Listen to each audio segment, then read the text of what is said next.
This is the Simpit, and today is the third Wednesday of the month, which means it is Hotlap Humpday, one of my favorite days of every month. Gotta love something that you look forward to every single month of the year. Hotlap Humpday is mine. I am here with a handful of characters today, of course. Robby Unser already out on track.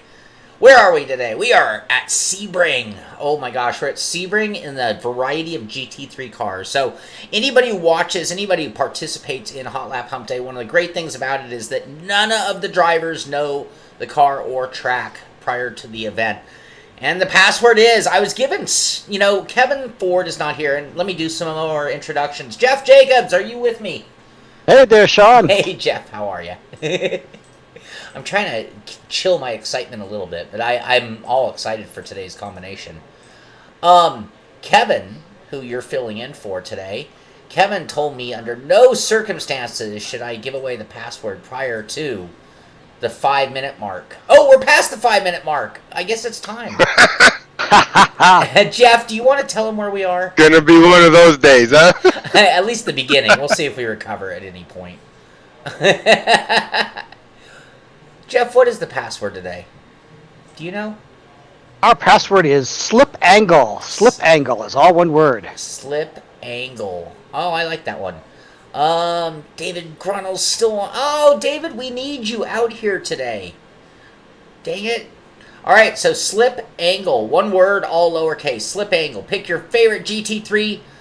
Look for a hosted room by Frank Rico. We are at Sebring, and you will have about 3 hours, 40 minutes to get your best lap time in, with the top 12 tonight advancing to our final.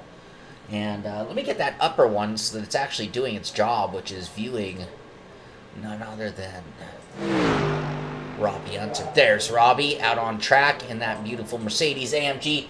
Me and Robby have teamed up. We're both running the Mercs today. And there we go. We got Robby. There we go. Above Robby, just like it should be. Make sure that thing's on time. We start spotting. We're delayed. There we go. There we go. Okay, got that. All right, let me take a little swig of go-go juice, and it's time to get down to business. We got Randall McGrew and Andrew White, Elvis Rankin coming into the room. You know, it's familiar names there. Never a good sign for me when I jump in a room and it says setup identical to baseline. That usually means we don't have anything. I got a Grunnell qualifying set up, but I don't know what track. Ooh, that's ancient. Is he going to pass tech? Yeah, that's where we're going to start. David Grunnell's qualifying setup from 8.2 maybe. It actually had a data 4 or something. All right. We got this, we got that. I think it's time to turn a lap.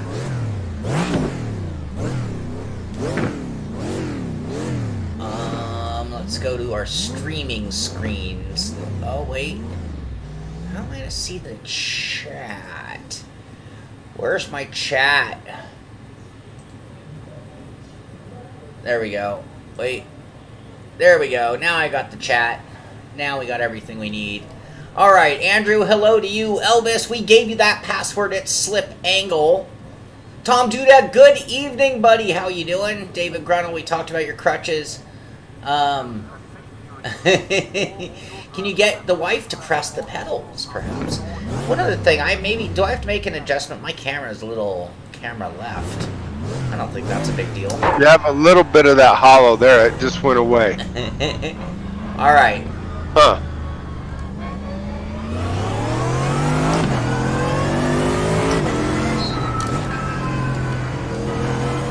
Oh, Jason Gotta's out on track. Oh, I thought I had a paint. Where's my paint job? I hear a lot of people have been having problems with trading paints this week. I wonder if that's what's going on. Yeah, I don't have a paint job. I don't think. I know I have a paint job because the thumbnail I made was me hopping in this car earlier. So you sound hollow again. You are at least to me. You're hearing a different mic than everybody else. Okay. I think.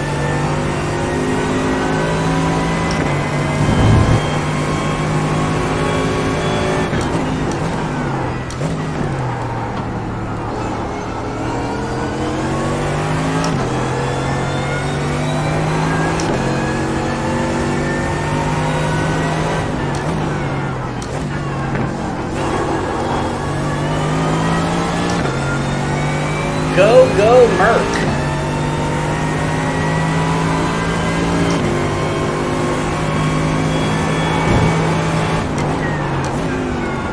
I love this car. Yeah, these cars and this track is so much fun.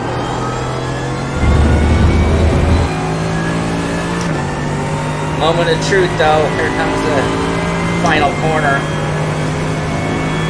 That's when our setup will either work or go to garbage on us. We're gonna hit it at, we've been here before, speed. Car seems pretty stable. We might have too much wing, I dare say. Robby, if this thing's worth a darn, I'll share it with you. I don't know what it is, but that's all I got. Alrighty.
Yeah, you're probably right, Brian. That was about when we did this.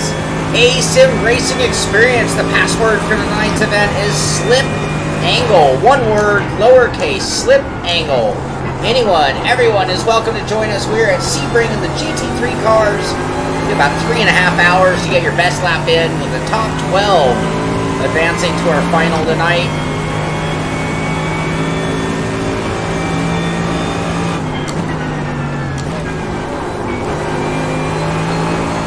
So what car did Elvis pick there? Ford? Good question. I'm gonna be in trouble. My stupid monitor's doing that glitch thing, so I have to shit.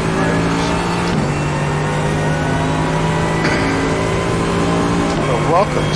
Starting behind. That's awesome.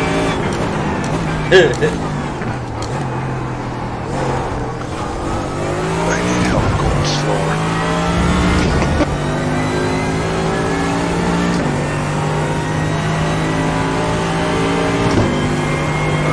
Jeff, can you tell what car little Elvis is in? Not yet, though. I haven't caught up with it on track yet. Oh, you're out. Okay. Yeah, he's got his little Twitch thing going good. Are you twitching? I'm right on. now, Shaun? I'm on YouTube. Okay, so So are you? Okay. Oh, we got a great But you're not turnout here. Looks doing like the about Twitch as 12 well. drivers Correct. already registered here in just the first 10 minutes. And can't blame them. The GT3 cars here at Sebring should be a lot of fun. Really good challenge drivers to you can have a great lap going, and then you get into that very final sunset corner, and you get through the bumps on the concrete there. It makes the cars a real handful. And just as drivers are anxious to put down a quick lap,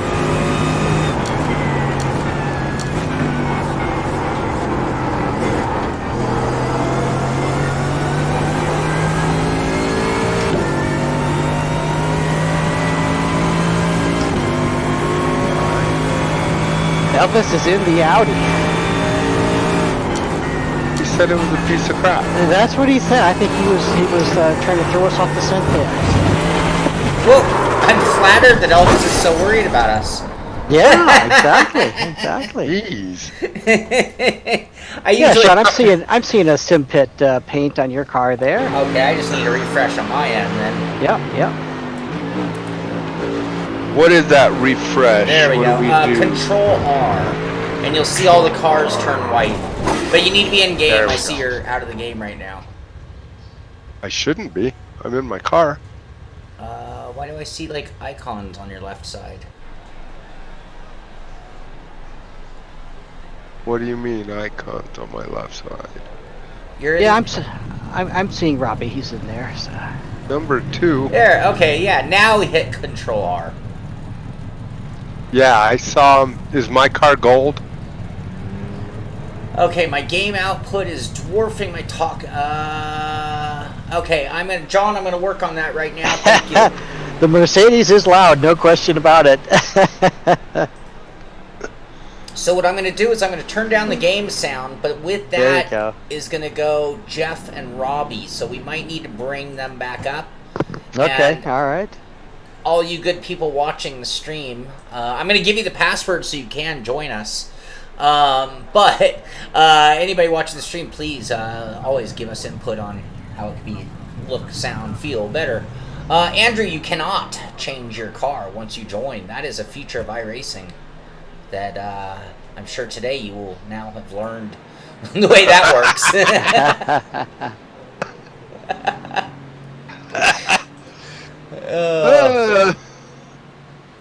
That is the way that is. Yep. No, once you join, and this is true for not just this hosted session, but any session in iRacing, once you join, you are locked into that car make if it's a multiple car class.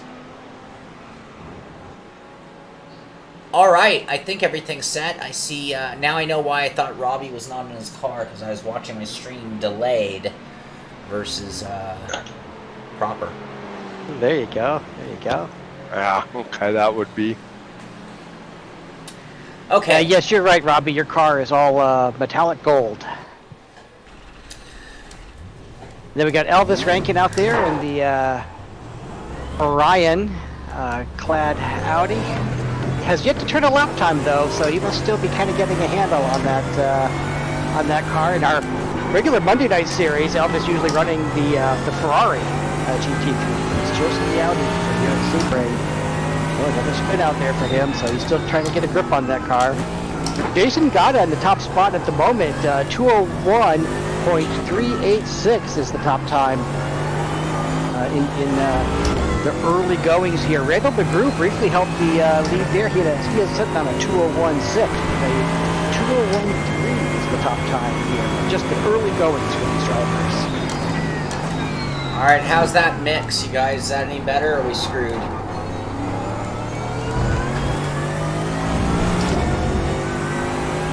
Okay, I think this is one of those cars I have to turn iRacing down independent of the stream.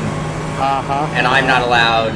Hey, Doug Hawley, the password is slip angle. Slip angle, one word, no space. Well, and Shaun, don't forget you got the options menu there. You can go into the sound and turn down just the engine level on yeah, that's what that work. I think I have to do with this car. But right now I don't want to do that because I hear it so beautifully. Yes. Jason Gata, our current top time out there, is running the work this evening, and I know a lot of folks feel like that car, especially on a track where we got some nice open long straight sections here, has a bit of a power advantage maybe over some of the others, but but you know, that Audi is certainly capable of turning some quick laps, and the Ford GT. I saw we have at least one driver out here in the Ford GT, that David Clymer is out there trying his hand on that. Currently sitting about 1 second off the top time, but I'm sure he's just getting his setup dialed in with the bouncy Sebring track here.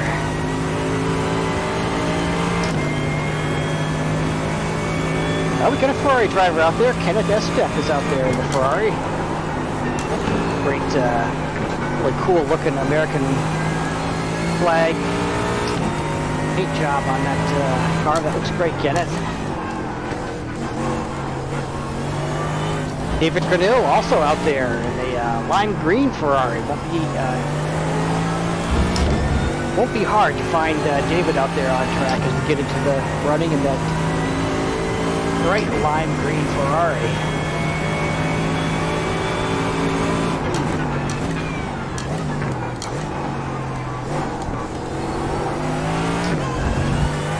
Yeah, Robby, if you haven't had an opportunity to play with this car very much, you got to give that first lap, maybe even the first 2 laps, get some temperature in those tires, and then it'll come in nicely for you and give you some good grip then for like lap number 3.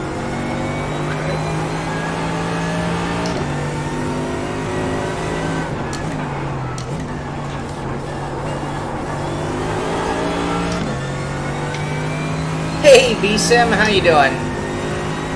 Okay, it is better. Thank you so much, John.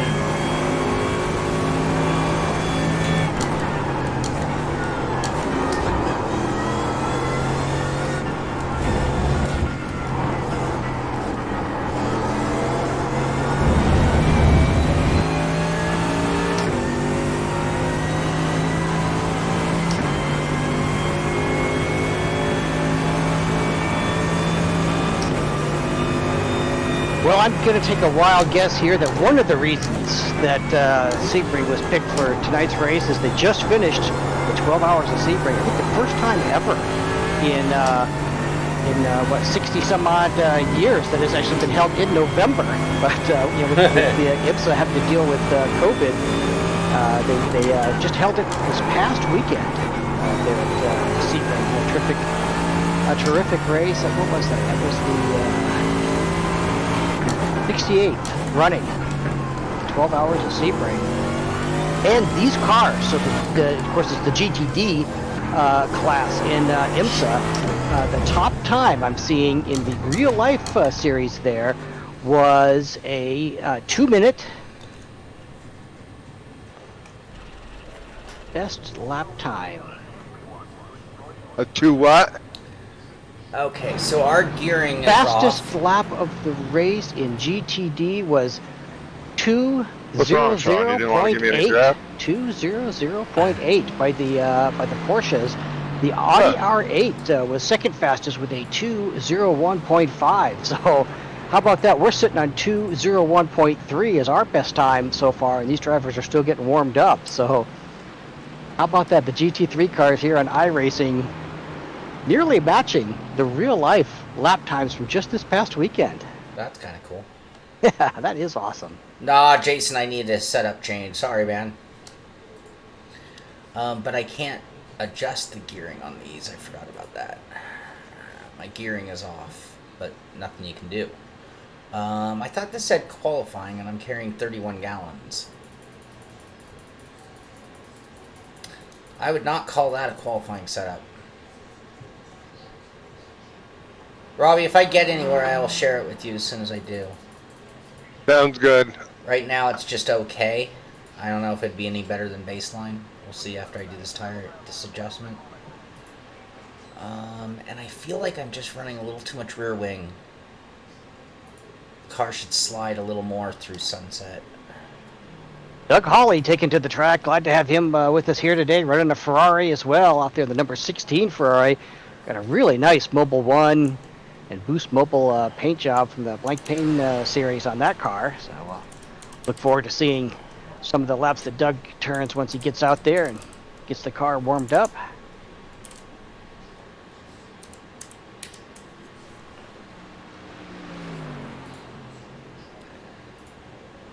There we go. Let's see if that does anything for us. Carrying some extra fat.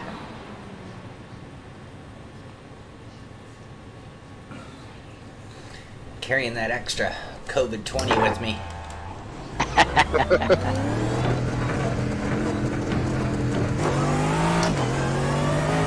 All right, here we go. Here we go.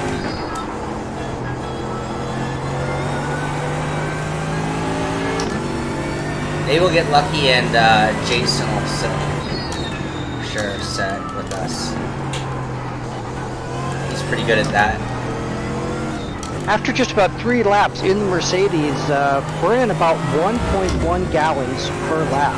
So later on, Shaun, when you're, assuming that you're not announcing the race with me. Oh man, I hope I'm not announcing. When you're thinking about your fuel there for that 25-minute race. Yeah. And you think about 2 minutes a lap, so probably a good 12, maybe a 13-lap race there, and you're going to be burning 1.1 gallons per lap. So then make sure you have about good 14 gallons in that tank before you head out for the race tonight. Good. Someone's thinking. Yeah. We are taking our top 12, as Shaun mentioned at the beginning of the broadcast here. We'll take the top 12 tonight into a runoff here at the end of the practice session. Still plenty of time. Still a good 3 hours and 10 minutes or so here in qualifying. And then we're going to take the top 12 into a 25-minute race. Hey Sim, the password is slip angle. Anybody wants to join us? We are in a hosted room on iRacing, obviously. Hosted room, hosted by Frank Rico. We are at Sebring in the GT3 cars. Take your pick a car, but once you do, you'll be locked into that car. And the password is slip angle. One word, no caps. Slip angle, no spaces. And like Jeff and I have both said, top 12 will go on to our final event in about 3 hours and 20 minutes or so, I'm just estimating.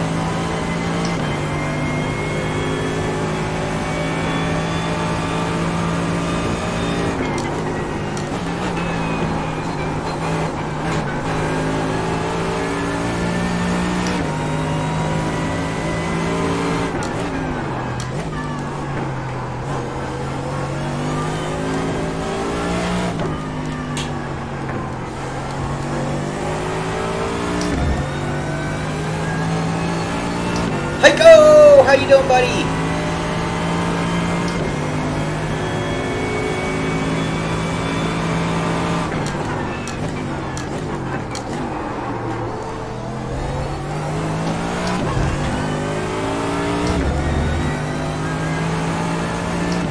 Well, Shaun, you mentioned that Frank Rico was our host tonight. Of course, Frank, the guy, the wizard behind Ricmotech racing simulators there in Miami, and you know what? This is a special week here. We celebrated a birthday just a day or two ago, and I'm sure he would have rather I didn't mention that. Why did you be like that? Hey, I won't say what birthday it was, just that it was somewhere between 40 and 60.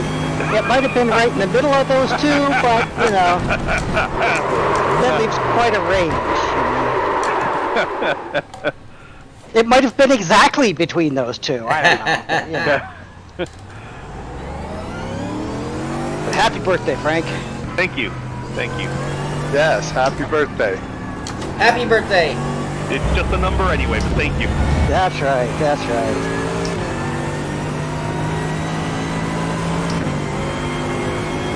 What's up, Doug? Following my buddy Doug.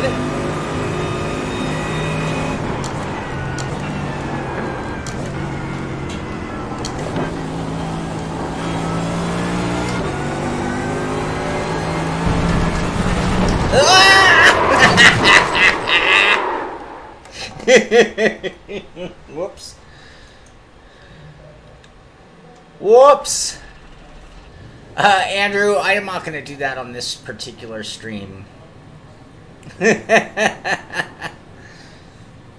I am going to turn on my air conditioning. I feel like we're getting hot. But I have to shut the door to my 3D printing closet before I can turn on the air conditioning.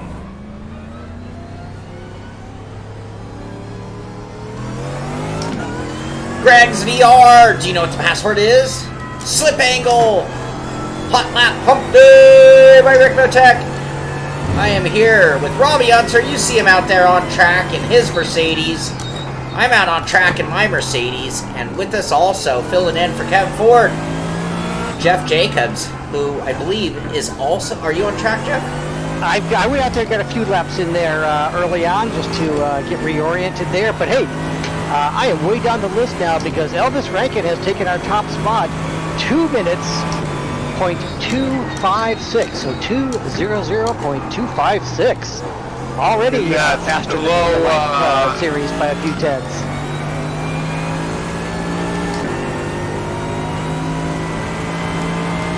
But it took him a while. Elvis was out there spinning that Audi around, bouncing it off the curbs and then through the grass and so forth. But man, once he got a lap in, he threw down a flyer. Mitchell Welker right now sitting in second at 2 minutes, .886. And then our next fastest, Jason Gada. He's got to get a little faster there. He's sitting at 1.09. Have I gone too loose? Can't believe the car just went around like that. I guess I stayed in the throttle a little too hard, perhaps.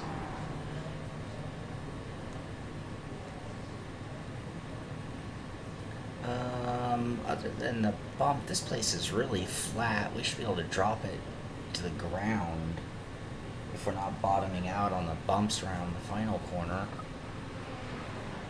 This setup came from Nürburgring, which I'm wondering if it did or not. I would need a lot more height at Nürburgring than here.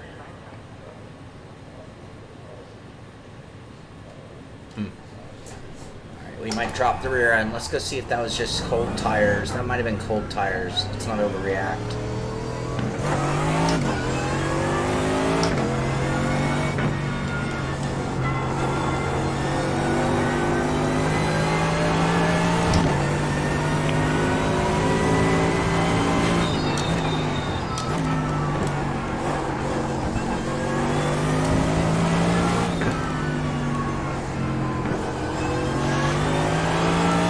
It looks like Kevin gave us a pretty cool track actually for a lot of Sebring races. You get this, not only you get bumpy track, but you get a hot surface out there. It makes the cars slide around. But he set us up here with 68 degrees, the ambient temperature, mostly cloudy, so that'll keep some of the sun from warming up the track. And indeed, I'm showing a track temperature right now of 77 degrees, so should be pretty nice conditions out there for these drivers. That's why you race here in November now. Yeah, no kidding. Exactly. I'm not going to be surprised if in the early going here we have Elvis on that 2 minute. Where are you at? .256. We're going to break into the 159 soon. Back half. Where are you, Robby? Yeah. See you on my. Okay. I got Elvis on my ass though. That's okay. Just tell me when you're coming through the last corner. All right. Or going down that back strip.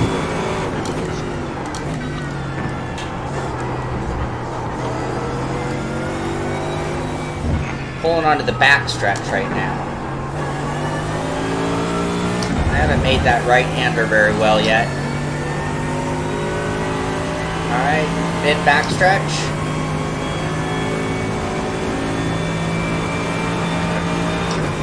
Coming in final corner. Oh, don't just lose it. Don't. Final corner. At the bridge.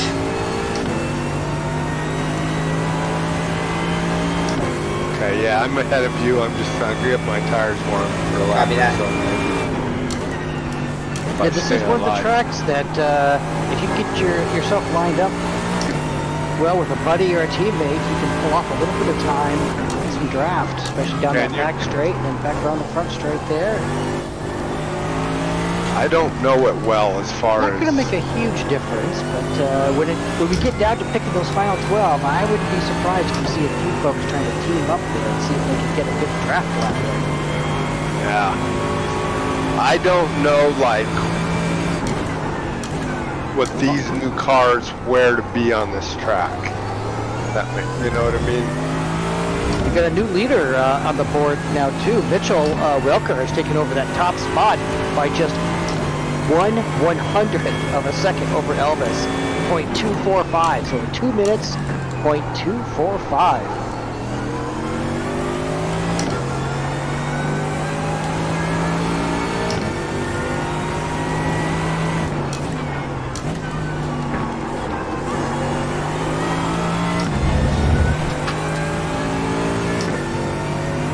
Alright, drivers, hey, we are about 40 minutes in here, and another 3 hours to go in practice/qualifying.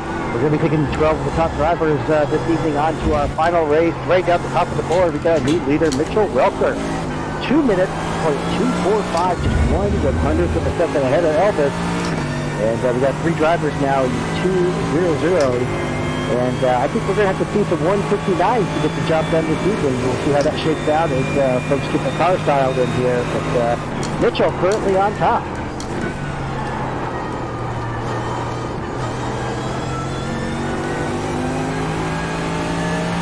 Hey, Rod Walsh, how you doing?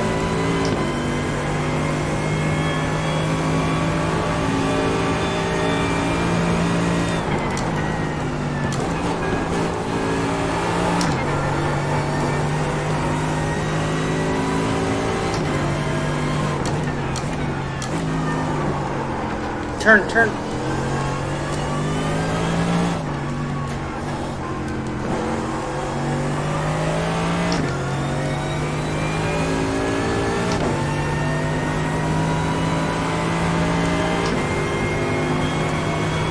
I do not, Andrew.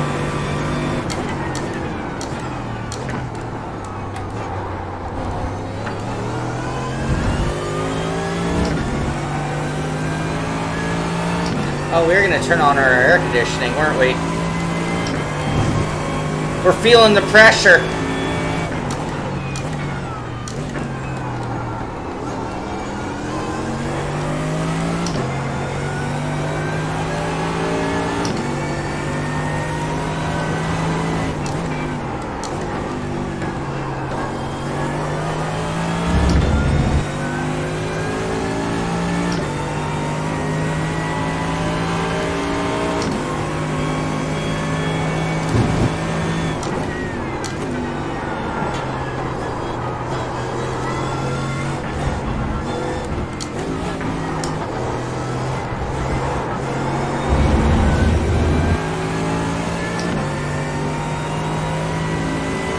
I believe the race is 25 minutes. Is that what you said, Jeff? That's right, 25 minutes.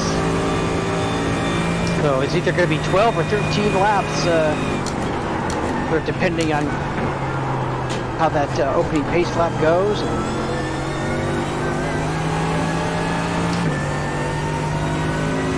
Just about 2 minutes. Even a lap, I think you can count on it being a 13 lapper.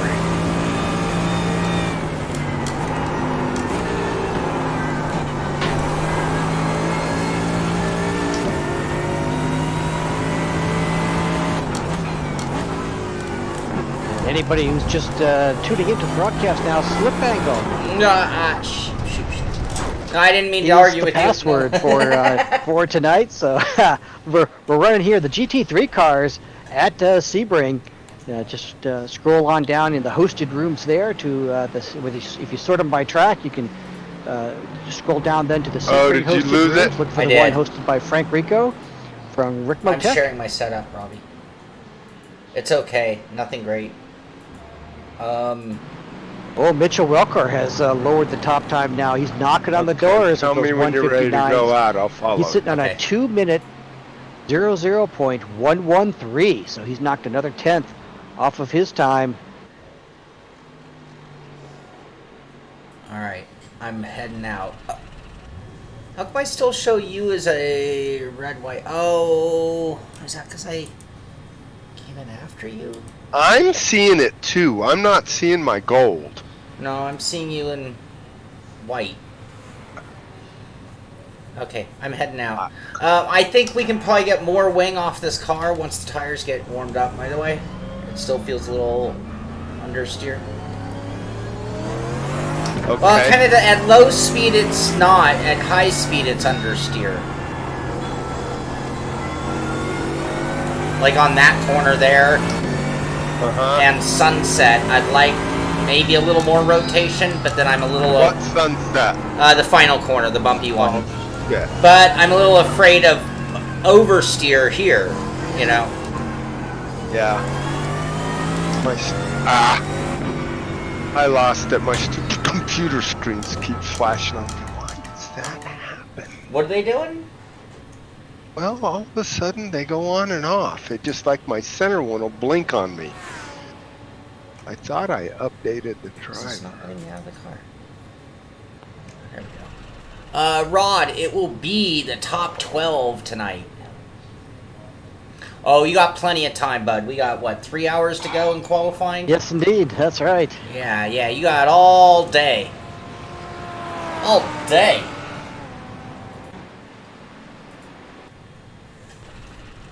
You ready, Robby? Not yet. I just gotta download this thing. Go ahead and go out. Okay. That's all right. I'll be right back. Get a beverage.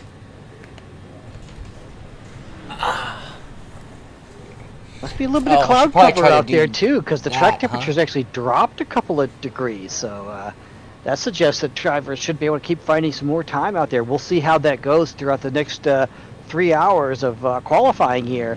But track temperature now has pulled back from 77 to 75. A little more grip out there.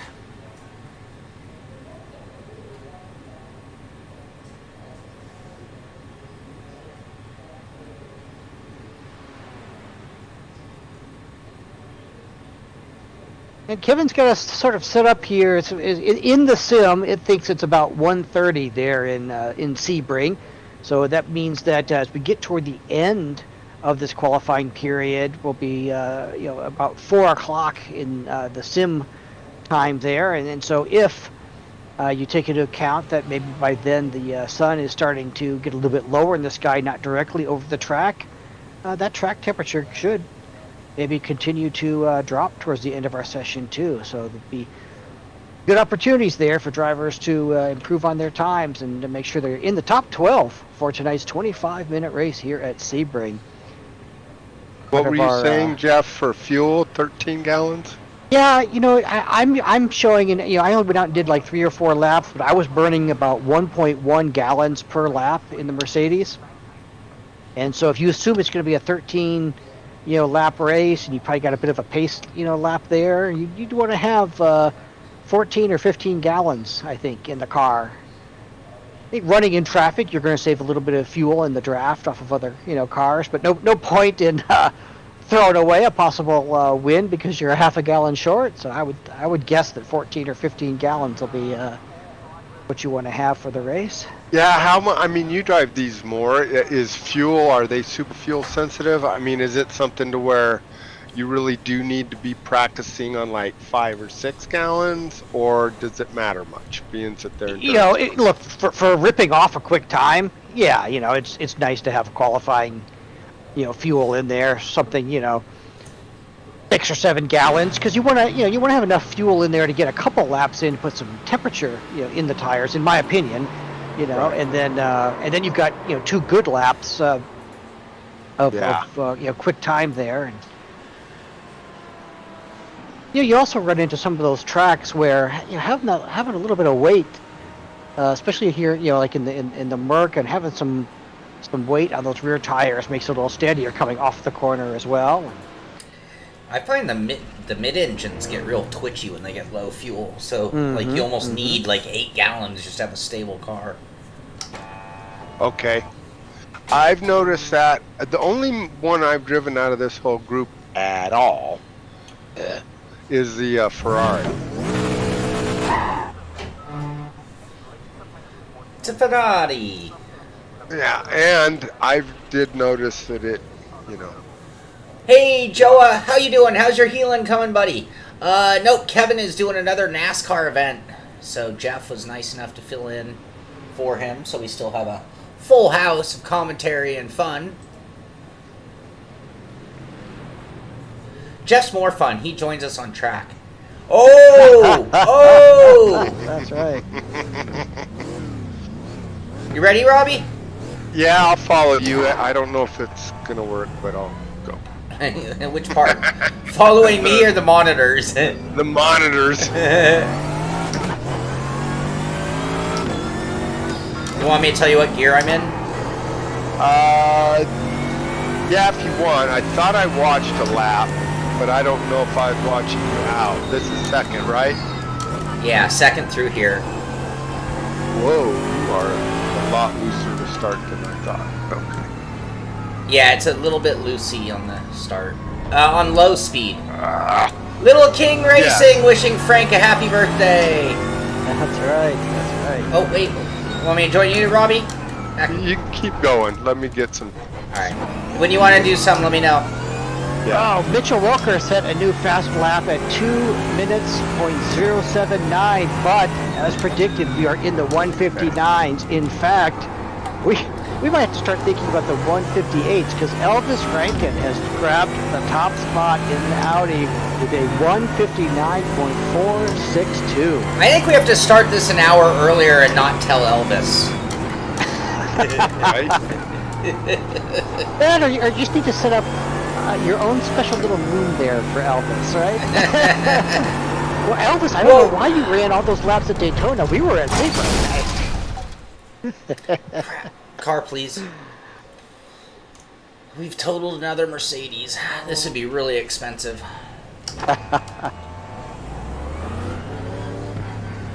Oh wait, I was gonna do air conditioning. That's what's wrong. That's what's wrong. I'm starting to sweat. I don't drive well when I sweat. 21 entries so far this evening. Really great participation from our drivers tonight with still plenty of time to go. As we run through our top times, Elvis Rankin with that top spot of 159.4. Mitchell Wilker running second in a Mercedes 200.079. Randall McGruson in third now on a 004. Jason Gata a 008. And then Shaun Cole right now sitting in fifth, a 1.427.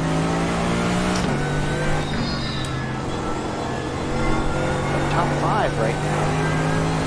Tom Dudek, David Clymer, David Vanille. Jason there as well.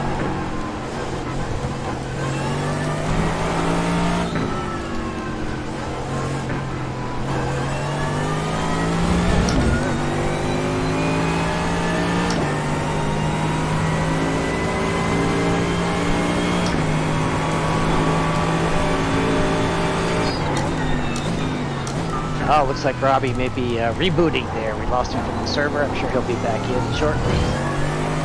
That's what happened. I got kicked off the whole thing. Yeah. Not to worry, it'll let you join there. What's going on? I don't know. My old thing went out.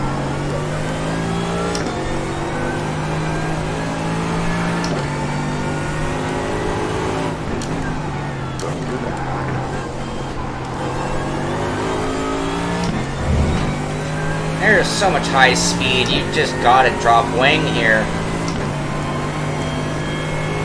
Well, the one Jeff shared was really stable at the start. Quite honestly, it was pretty stable. Boom. I would say it could definitely take me. Yeah, it was kind of like a middle wing, and I think as you get comfortable with it, then you can turn that one down. You know? But it had the same wing angle Shaun's on, and I had a hard time twice getting through the first two. I mean, like Shaun's is really loose on both tires. Whereas yours was actually pretty good. I'll show you. Take a look at your rear toe on the car. It's pretty qualified purposes and stuff. You can just rise it out right there. Go in that rear end sound. Oh, turn, car. Yeah, I'm not getting enough front bite now on high-speed corners.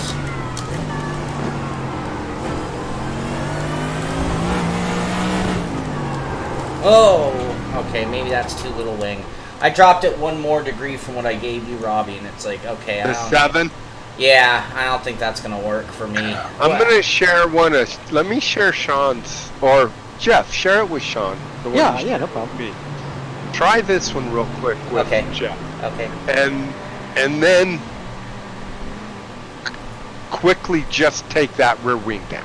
In Okay. other words, don't screw with anything else. Just Right. take it out and see if you like it. And then when it starts getting too loose, don't put wing back, drop the rear a little bit. Right, that's what I was about to do on mine. Was all right. I'll drop the rear end a little bit. Linda, the password is slip angle. One word, no spaces. Slip angle, all lowercase.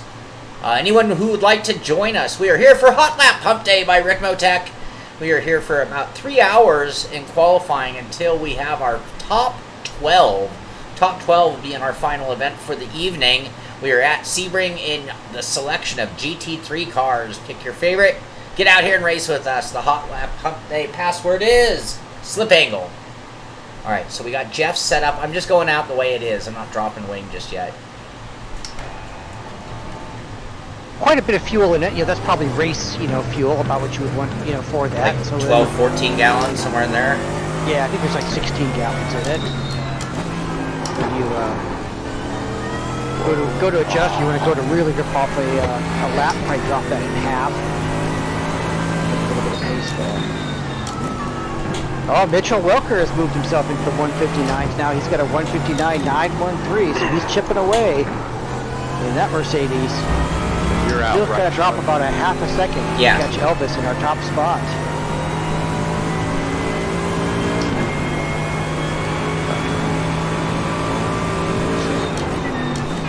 I tell you what, this thing. Wow, it didn't turn there. This track is weird, too, the way some corners it just doesn't have any grip, other corners do. That's right, yeah. Well, and you'll see that this is a pretty just simple setup. I think you're going to go ahead and loosen it, but it has very good mechanical grip. Right. Follow me, so that's why I think aero V, if you loosen this one up, you're going to.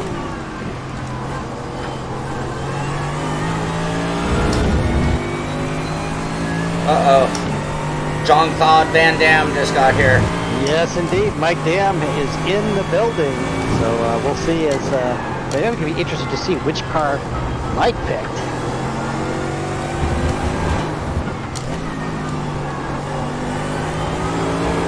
Still loading into the circuit here, I suspect. We'll see.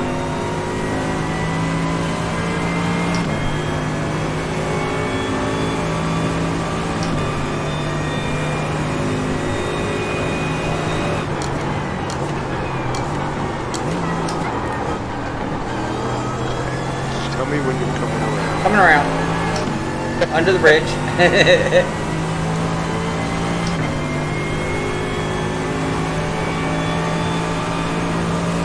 Travis Schwenke in the room as well, so we'll see Travis out there on the track. Elvis, I think, Travis, Mike Dam, all on the Orion race team in our Monday night Ricmotech series, the sports cars, and so we'll see Are you if... any better with this one we anywhere? ran Phillip Can't Island tell on, yet. I'm making some silly mistakes, gassing it way too hard.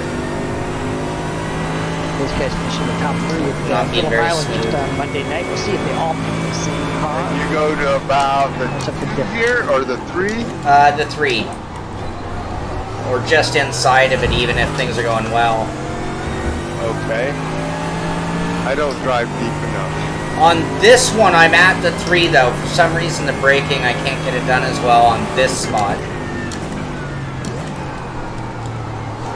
Mike Dam picking the McLaren, so we'll see. I think the first McLaren driver I've seen so far, just kind of scrolling through here. So we'll see what Mike Dam can do in that car. That's a car that Late. I don't know. My understanding is it's always trying to kill you. But if anybody can tame that car, Mike Dam is the guy to get that job done. We'll see what Travis handles in here in a few minutes. I'm being very sloppy. Oh, you go way out there, huh? Oh yeah, you totally cheat the heck out of that one. And you can cut the corner a little bit. I missed the cut. Yeah, I missed the cut though, but you want it wide for the turn in. Alright, and this thing you... Alright.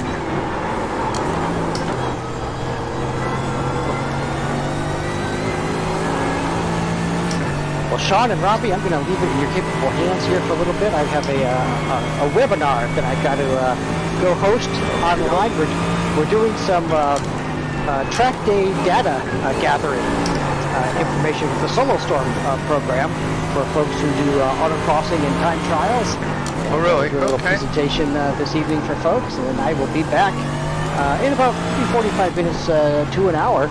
But in the meantime, folks, you got plenty of time left here for qualifying as we're going to take the top 12 into our 25-minute race here on the Ricmotech Hotlap Humpday at Sebring in the GT3 cars. This should be a good one. I've got to get some speed. I'm out of that. I head out of my A's. Well, I haven't even, I think I put one clean lap. Two. Heiko, I'll make that adjustment on my next stop. What was that? Still a volume adjustment. Oh.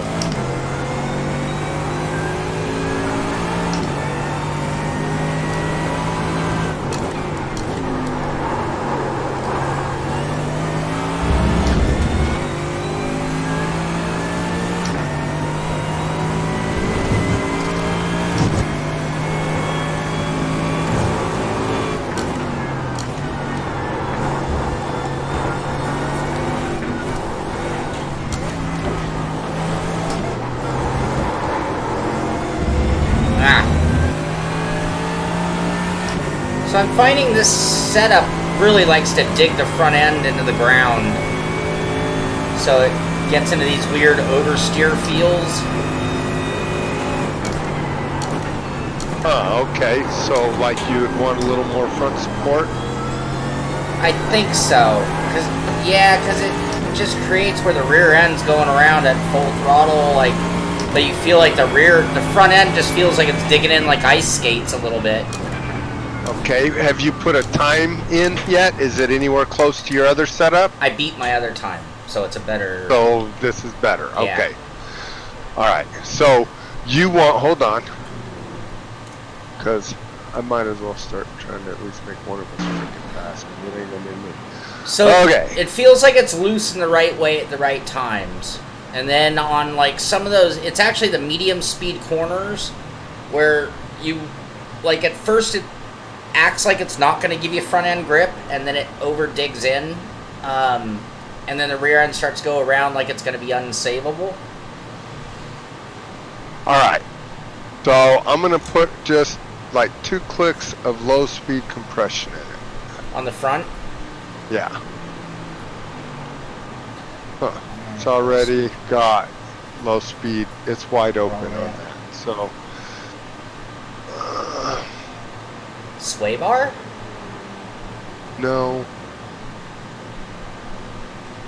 So I take the rear wing to 7. Okay.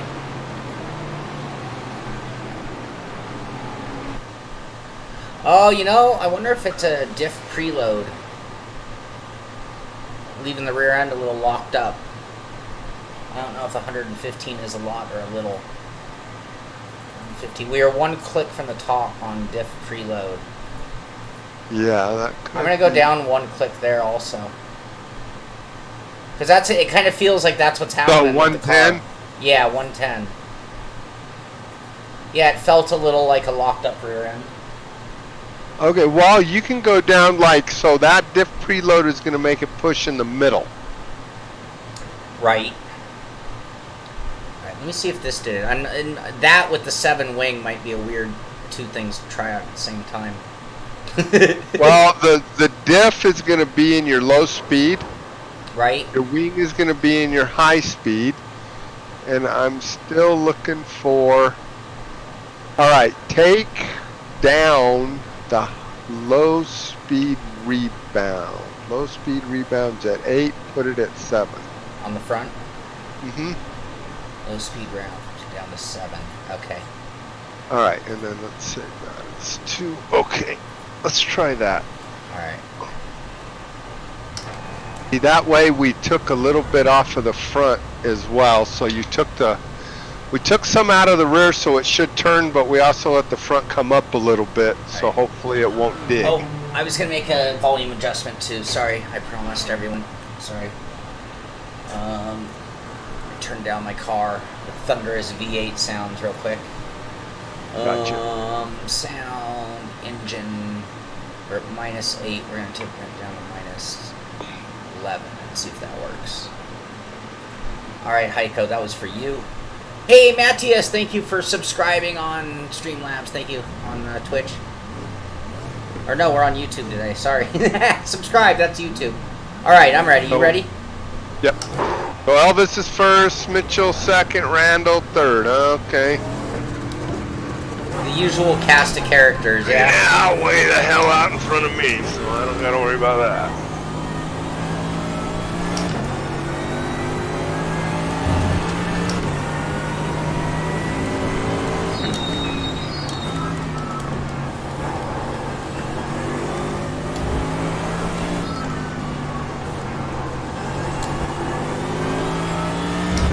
Oh yeah, I think this feels better on acceleration. Placebo effect. 2 corners in. 2 corners in on cold tires.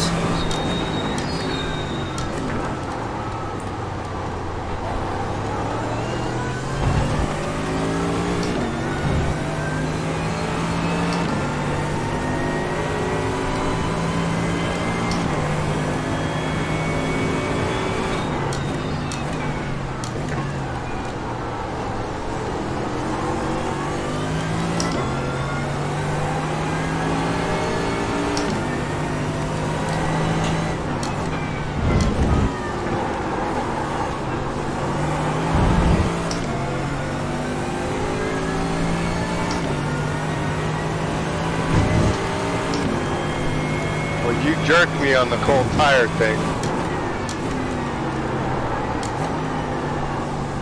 Here, I'm gonna hold up a little bit. I'll get you on the back stretch.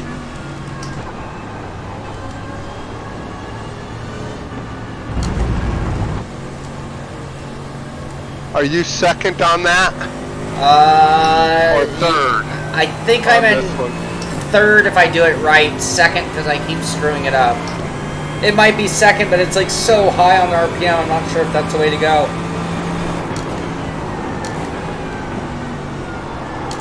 This is third? Yeah, I've been kind of doing my downshift into second to make sure I slowed it up enough, and then quickly back into third before it even settles the RPM. Poor Tyson behind me. Poor guy.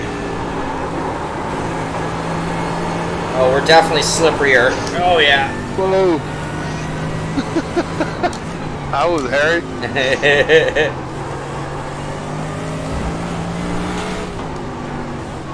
Second through here. Oh, but don't do that, Shaun.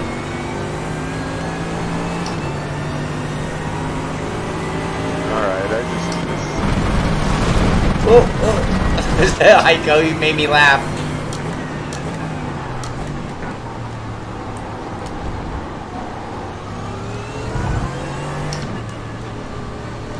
You make it to the 3 there, huh? Yeah. What's your brake bias? 55.2.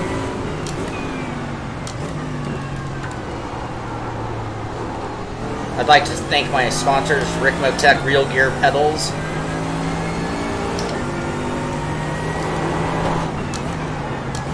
Fourth, is this second or third? Second.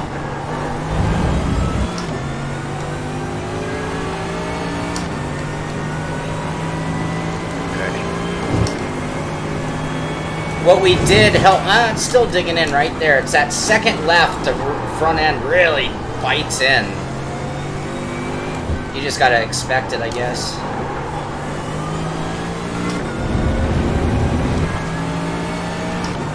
Damn it. I think it's a bump in the track, because that's the only place I feel it, and I do feel it there. Right.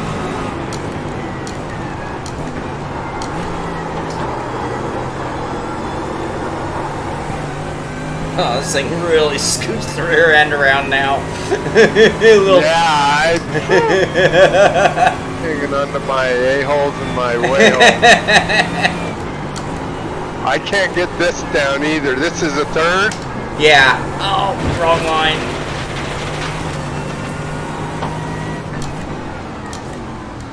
Third gear, late downshifting. It's kind of a weird late apex, and then you gotta pretty much hit the wall, or you know, be right on it. On the inside? Yeah. It's like if you do it perfect, it should like scratch your mirror but not remove it.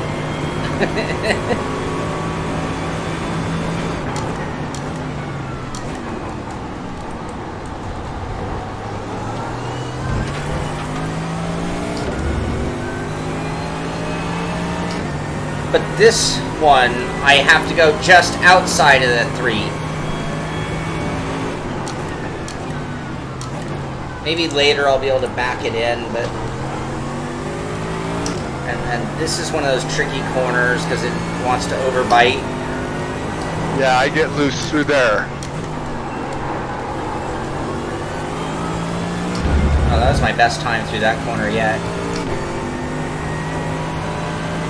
And then the second left here, maybe a wider approach. That's gonna be sketchy in a crowd with the way the setup's driving.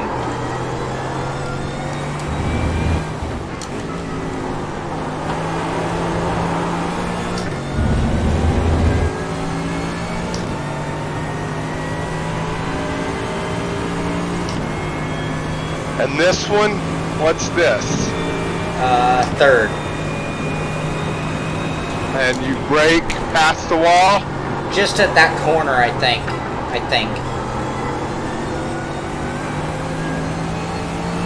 At the corner of the wall. And this one, there's a weird little, like, indentation on the wall right there. That's like my warning of braking, but a little early. Oh, there I did it again. Jeez, yeah. I don't know if that wing... I don't know if I can drive that wing consistent enough, Robbie. Okay, so what do you want? A little bit more, but you want the wing down? So then here, just go and hold on. So you want more rear stability in the fast stuff. Yeah, I think what we did with the diff and the rebound might have been needed anyway. Well, do you want to try just dropping the back of the car? Just a skosh? Yeah. Should we leave it at 7 and drop the rear end a touch? That's what I think. Okay. So you're going to go, what, do a spring perch? Yeah. Go one click, go to 643. Okay, that's what I got. Yeah, let's try that.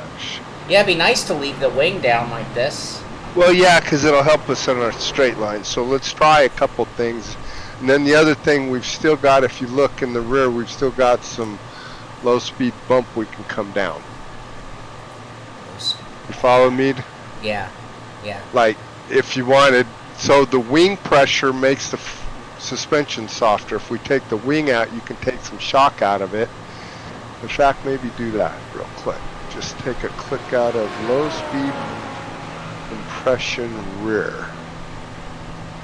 The low speed compression rear, it's at max.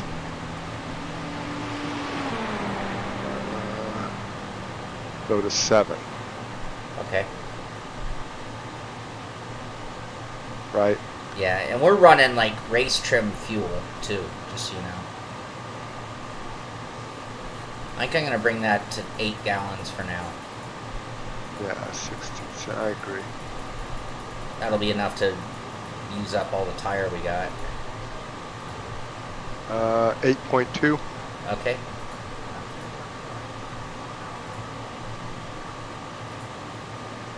Alright, we'll try that. That'll also mean we should have, yeah, so that shock needed to be out of there. Yeah.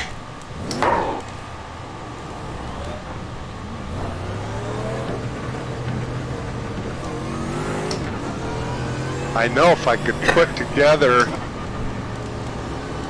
decent run. McGrew's only 3.5 seconds back. I'm gonna get through this chicane and then let him by on that little mini stretch. Since we're on cold. trying to stay together, and he's number 3 in the room. Yeah, I'm just going to stay over to the left here and let him go by.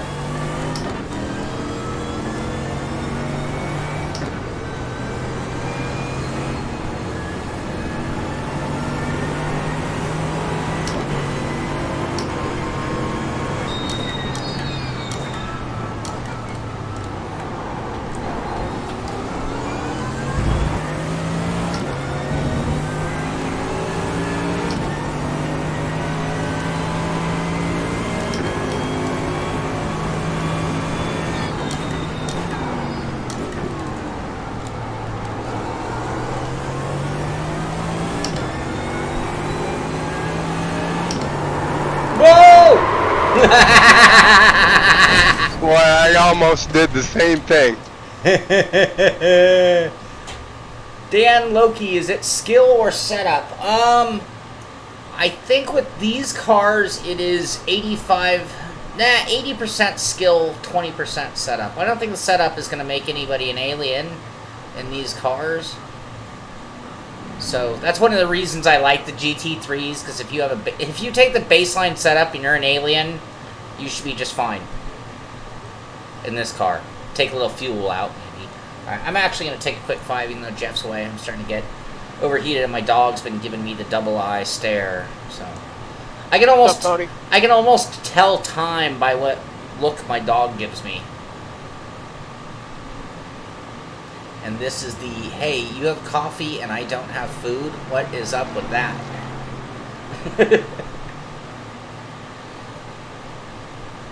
So let's see. I think what I'll do is, while Robby is having fun out there, I'm going to give you Robby's cockpit view as well. Because we can. Look at that. That looks like a different spot on the track. Boom. There we go. I'll be right back.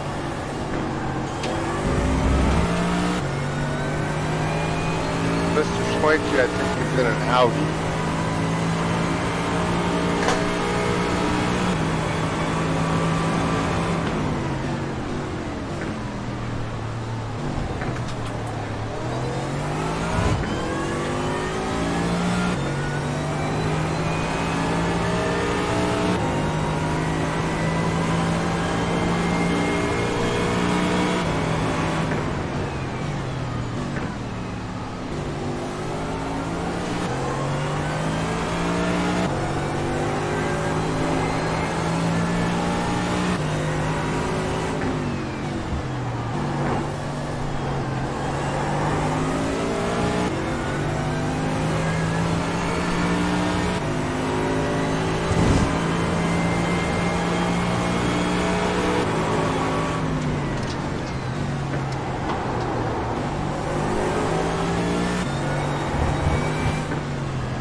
Okay.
fun with this. I can't seem to make a lap. I tell you, it should be nice to hook up with somebody.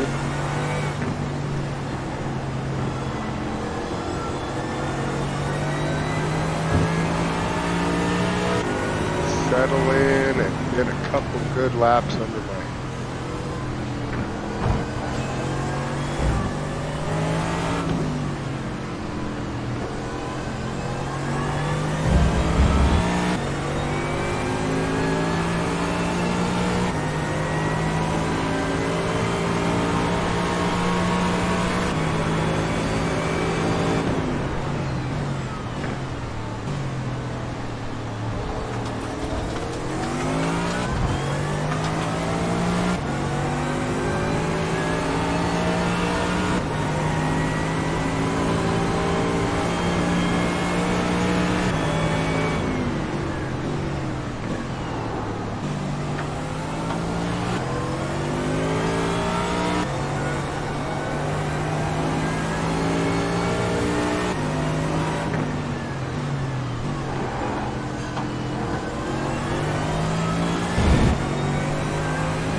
You're not saying I'm slow?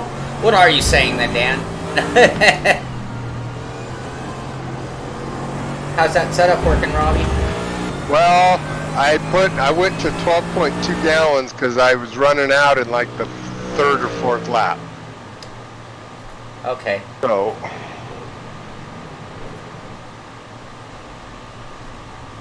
I just realized I've got people watching you on TV. They should be seeing your interior view. That's what's wrong. Cockpit. Well, poor guys.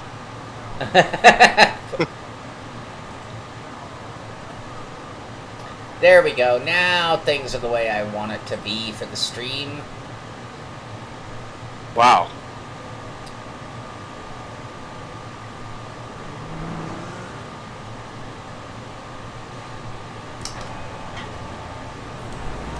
What's the time do you have on the board? 2013. Been knocked back to 8.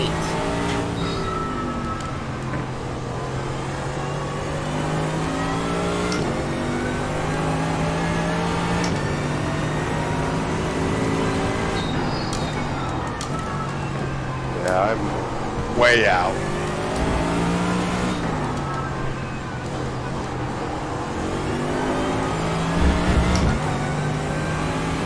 Hey, Dan, thank you for saying that. I appreciate that. Right back at ya.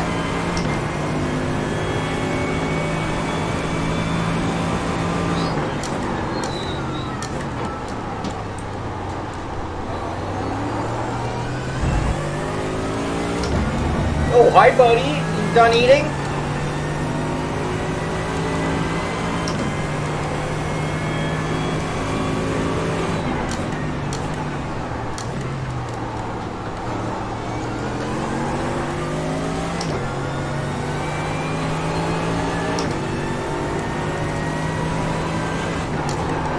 Whoa, whoa, whoa, catch it. Look at that.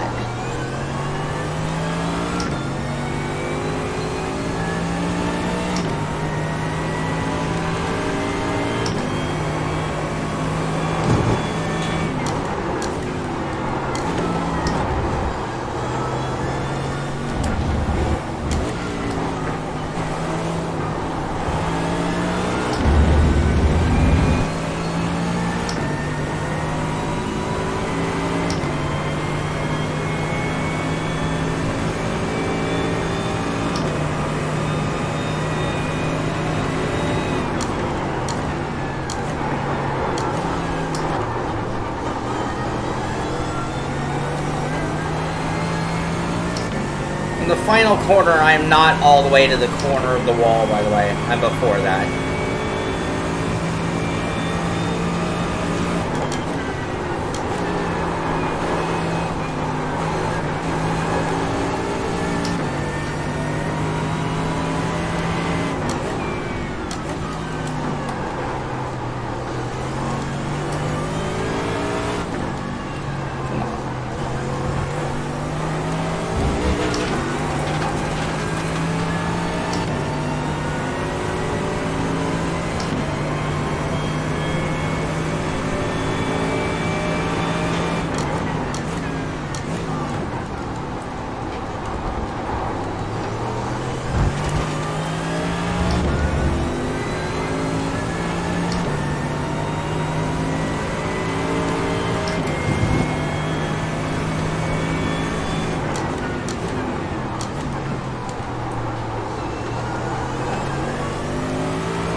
Hey, Maya Kanoa, thank you for subscribing. I appreciate it.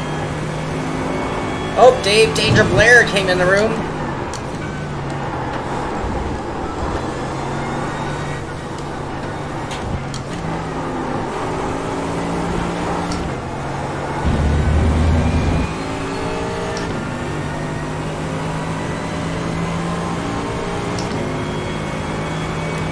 Thank you.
Went way too late there.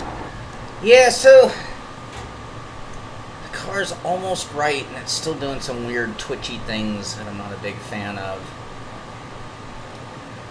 Maya, you and Heiko are on, like, look at that, opposite times, opposite sides of the world. Heiko's in Germany.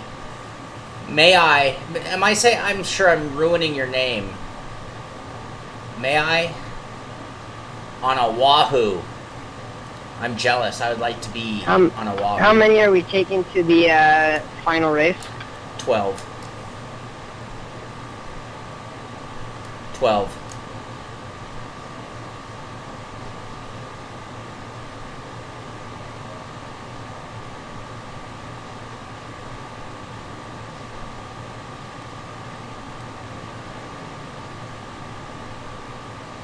Alright, let's take a look at that leaderboard real quick since we're sitting here on pit lane. We might as well look at the leaderboard.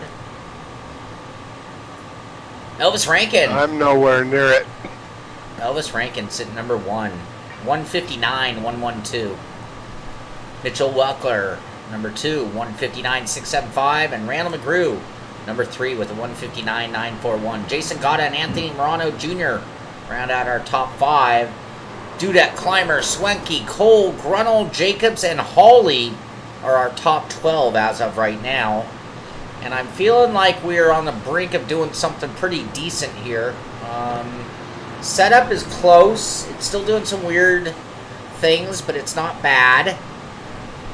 I feel like we're still making some big driver errors. A little too much input. I think I'm stabbing the brake a little. I think I'm stabbing the steering a little bit.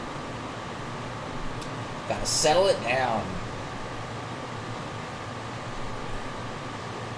I've also been having lower back pain for the last couple weeks, which is limiting my ability to sit in the seat as long as I would like to. That's not cool for an event like this.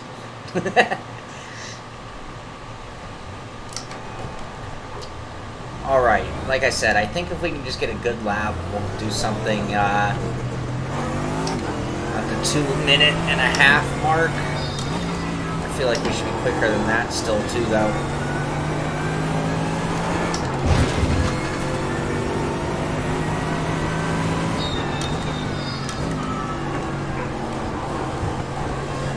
What we really need one of the Mercedes drivers in the room who's fast to just take pity on me and Robby and send us a really awesome setup.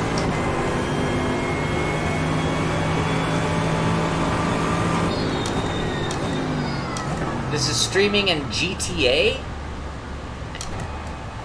Like we're streaming a Grand Theft Auto stream instead of an iRacing stream? Let's see about that. Is that what you mean? Is that what you mean, Applebee?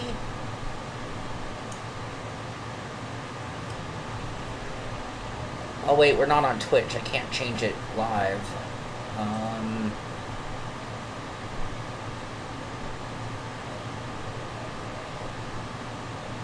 I can't see what we've done, Applebee.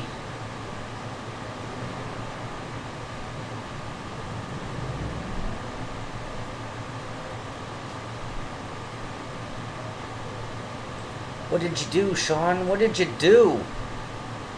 Alright, it's been a while since I gave out the password. We are here for Ricmotech Hotlap Humpday.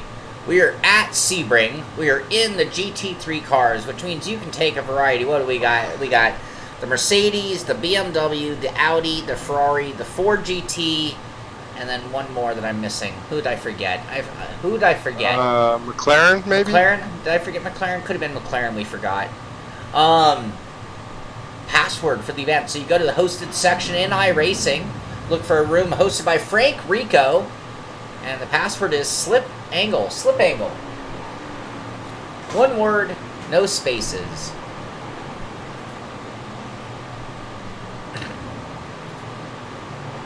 Oh! Batman to the rescue. I'm Batman.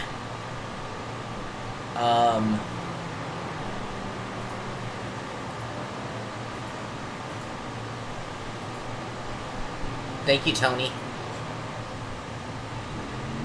I just sent you something, Robby. Okay.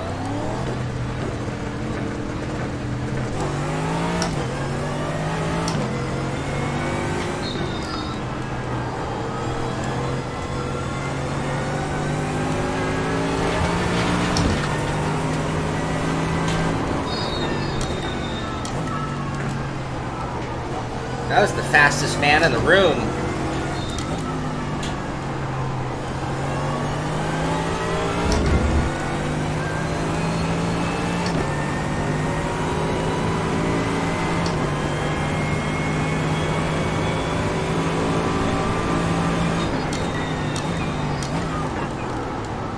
We're gonna have to put a little more effort into wowing this thing down.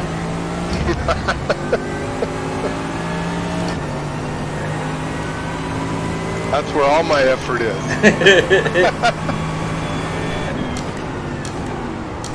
Yeah, the Mercedes drive's a little heavy, I think. Yeah. Well, and I gotta wonder what Elvis did. I mean, I literally said, what car should we drive? And he said, don't drive the Audi.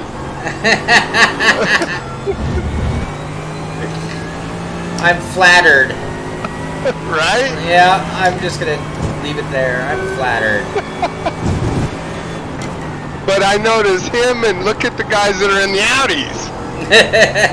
My damn. I mean, it's like, he might be actually in the McLaren. Like, okay.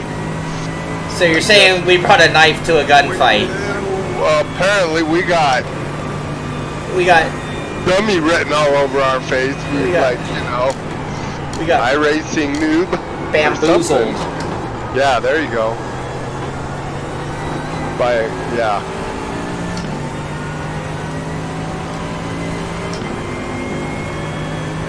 And that last set before the back straightaway, are you third through the first one and then go down to second sometimes for the next one? Yeah. You okay, Andrew? You okay, Billy?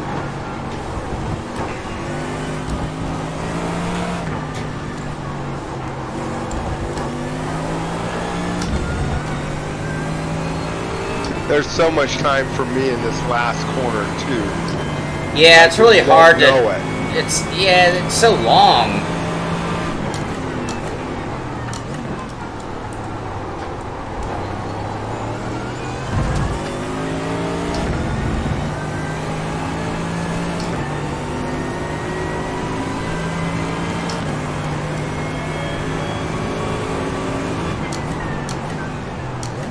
Oh, this setup's nice, by the way. It's fast and I like it's smooth.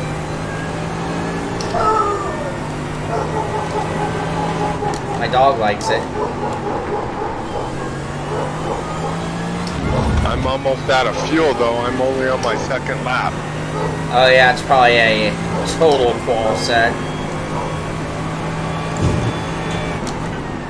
Versus we're still like on a practice qual set.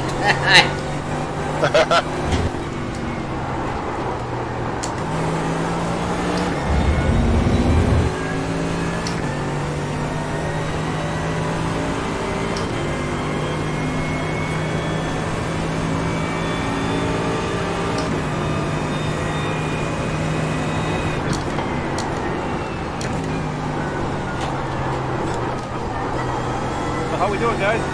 Hey, Good, how are Frank. you? Make it home? I made it home. Yeah.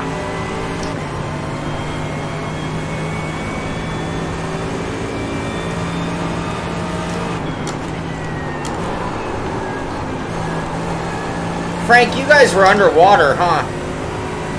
Oh yeah. Yeah. We got a lot of water over here. Really? The storm that came through. We've been having a lot of rain the past couple of months, so the ground just absolutely saturated, and that's what we went through and dumped all that water around where I'm at. We probably had about 10 to 14 inches of rain overnight, and the ground just couldn't fast enough. Wow. So yeah, on Monday, I couldn't leave the house. I need to turn Frank on. Yeah, I couldn't leave the house on Monday. The streets were flooded.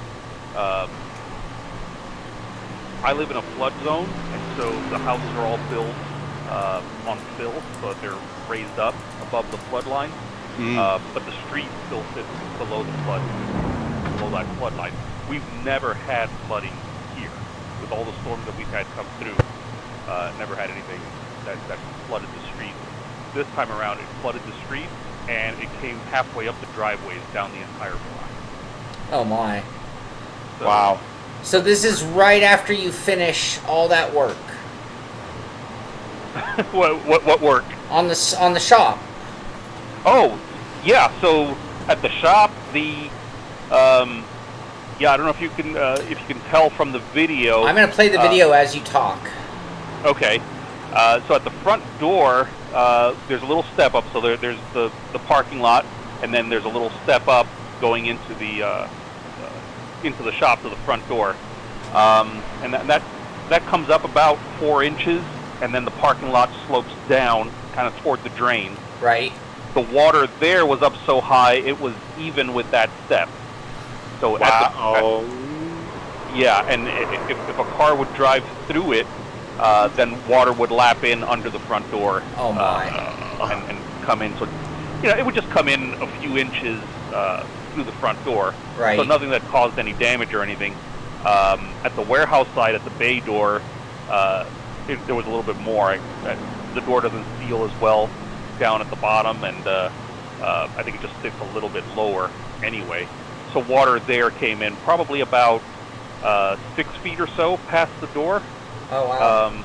But, you know, again, just kind of like just puddling. But you got lucky. I mean, it's like it was on the the doorstep literally, but not like flooding the building. It didn't flood the building. Yeah. Right. I mean, yeah. There's definitely people here that that they weren't so lucky, where water was actually in the house a few inches. Right. So yeah, we got scared. At home I was fine, and at the shop it was just that.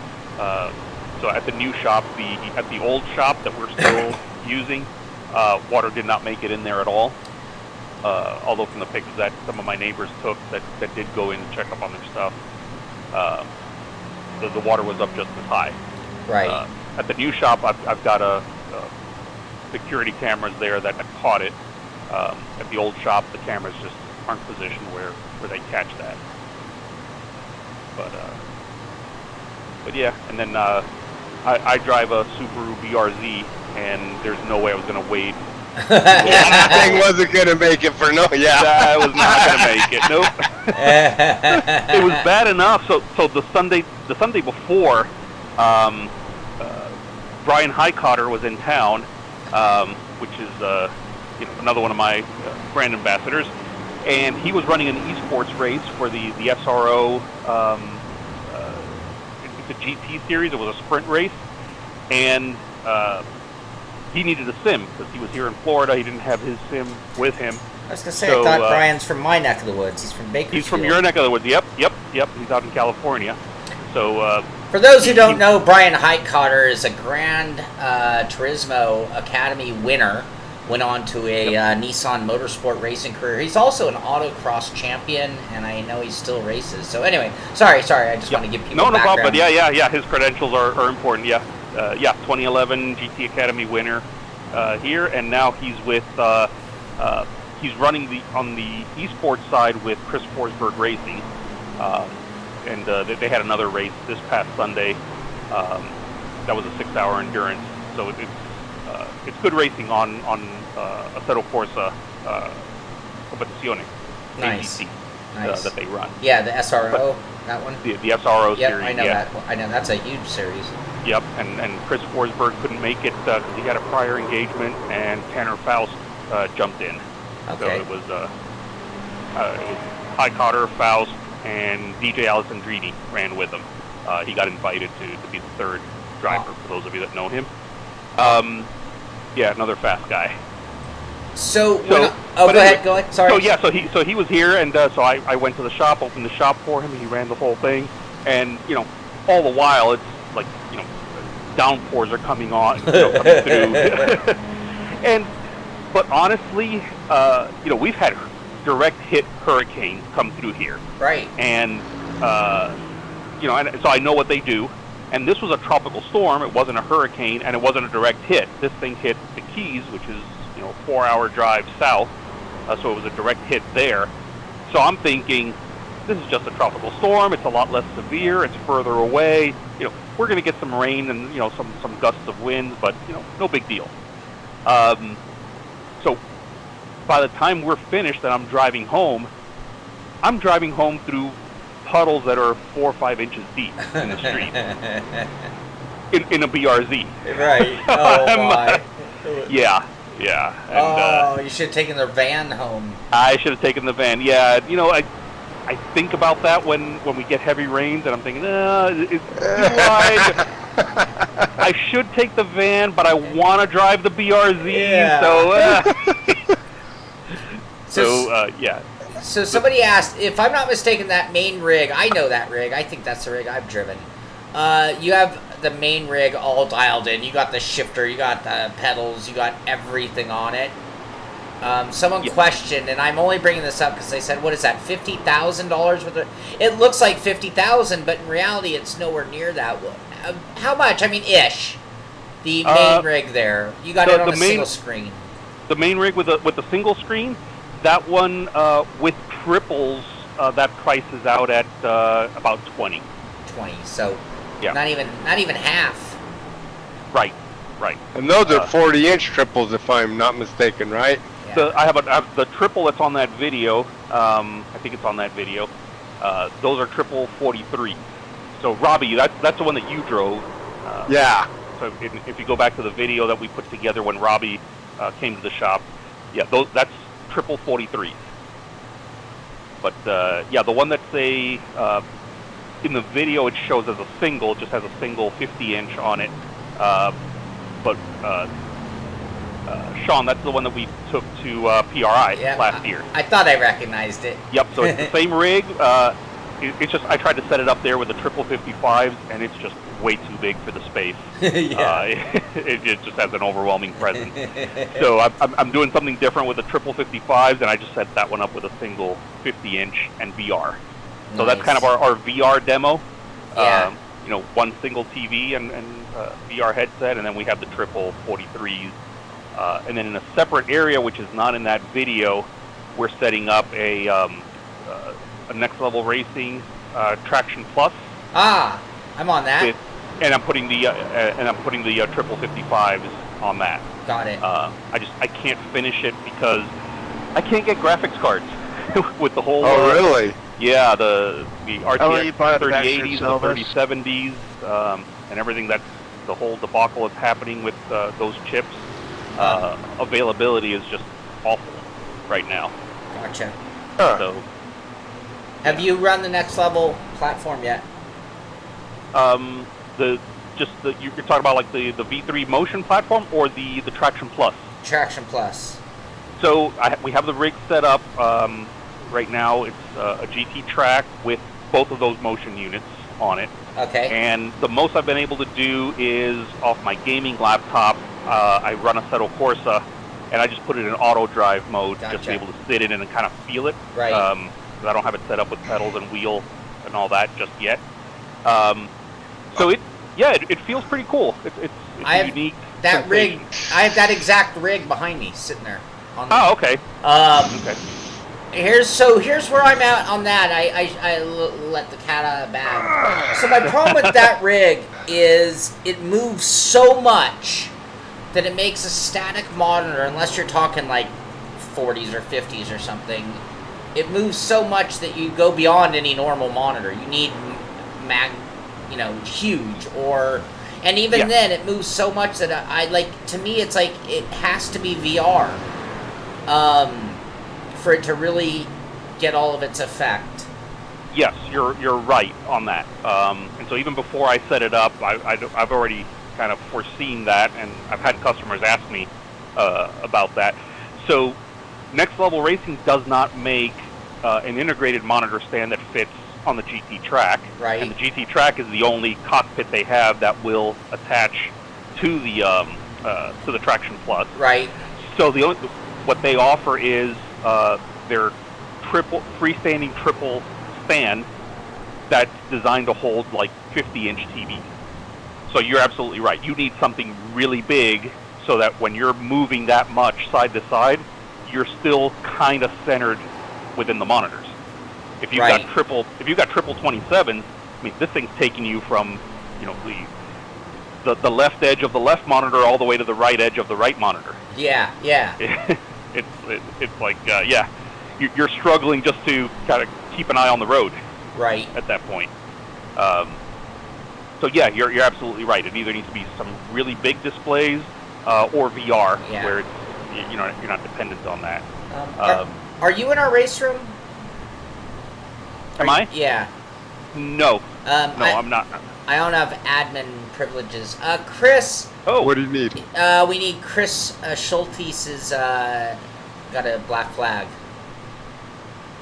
Hold on. Chris Schulte's? Yeah, number 333. Okay. I got him. There you go, Ask Chris. him if he's cleared. Chris, you should be cleared if you can confirm. Thank you, Robby. All right. I'm going to step away. I'll be right back. Okay. Yep. So, so I mean, but overall, the sensation is pretty cool. I have my thoughts about it, but I'm a dealer, so I can't publicly go out and. Well, I'll say it for you. No, I'm kidding. You you can. You're a reviewer. You can. Well, so, But, but that was the thing, getting back to the VR, it was like, even if it was giant monitors, I'm looking at the way the thing moves and the type of movement, and I'm like, and I'm just going to speak freely on this, but I feel like at that price point, you've kind of gone beyond the guy who's getting into sim racing to be an esport champion, right? Like, I think when you get into sim racing, for a lot of people, you are either there for the enjoyment of the automotive experience, or you're there to win trophies, right? Like, not everybody's here to win, or or they quickly realize they're not going to be that guy. Because I could see, like, Elvis, for example, being at that level, might say, oh, well, I'm just looking for whatever makes me fastest, period. End of story. No compromise on that topic. And then I think there are a lot of people get into this because they love racing, they love driving, they love automotive experiences. And when I look at that rig and I think of it, and driven it in VR, I need to get a better VR is what I have to do. But it is exactly that. I mean, it is the ultimate immersive experience, but I don't feel like that's the setup that's going to win me races. It's going to maybe give me that through the roof fun factor and immersion and awesome driving experience, but that there is a compromise that goes along with it. Yeah, for sure. I mean, there's different colors for different tastes. It's it's kind of based on what you like, and you do have to factor in what goals you've got to get out of the sim rig that you're putting together. Yep. So yeah, if you're looking to have something fun that's going to impress your friends, you go one direction. If you're looking for something that's going to just make you fast so that you can win races, you go in a slightly different direction. Sure, and they certainly can overlap. I'm not just saying it black and white, but no, it's definitely not black and white, and even they do overlap, and you can take Attraction Plus and you can set it up and dial it in so that it's fun and impresses your friends. Yeah. Or you could dial it in so that it does help make you faster and gives you information that you need to help you drive quicker. Well, and that gets, so you're doing the motion platform with the traction platform like I am, and it was like, I was really able to tone down the movement on both because I didn't, again, I've said this 1,000 times on the show, the seat mover motion platform on its own is awesome, but again, it comes with some distraction. Is that the I give up line, Zach? As soon as you have the traction loss, you that's stop asking the seat to do as much. And then you get that massage. I call it an orchestra when you start just getting everything working in unison. Dan, thank you very much. Sim Racing 71, welcome to the show. And Chris, glad we got you hooked up. All right, sorry, I just had to address some people talking. Yep, no problem. I want to thank Morano Jr. Thank you, Batman. Tony, your setup really improved my drive. Thank you.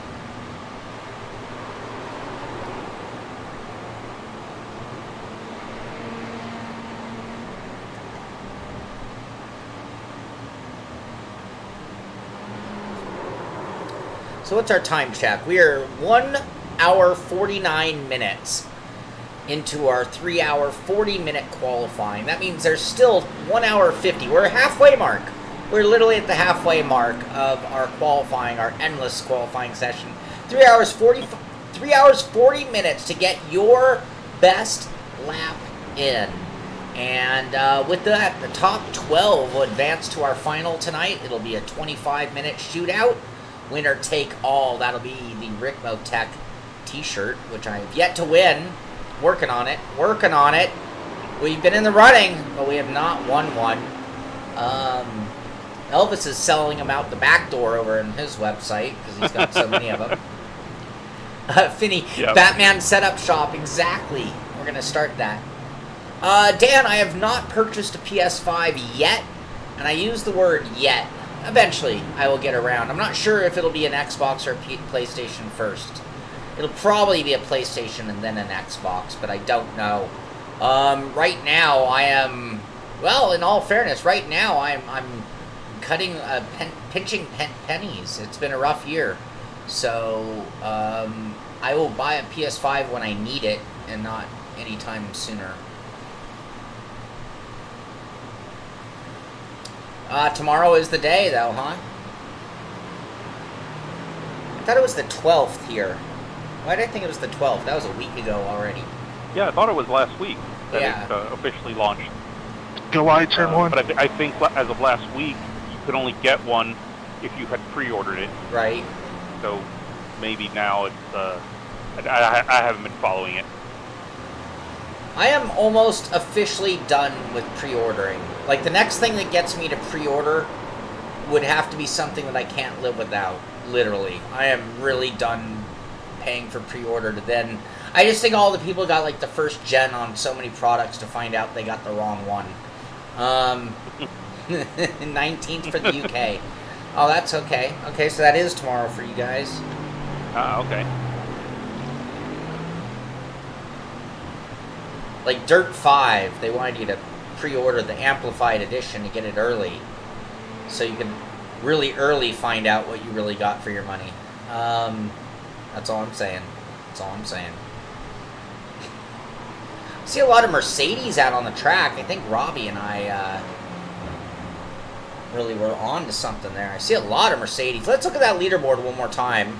As the reason I'm not, my back is killing me, you guys. I've had a real bad back all week. And I meant to build a lumbar support for my seat. And to be honest with you, if it weren't for Kevin Ford, I would not have remembered that it was Hotlap Humpday. It's only the 18th. How can this be the first Wednesday already? Or third Wednesday.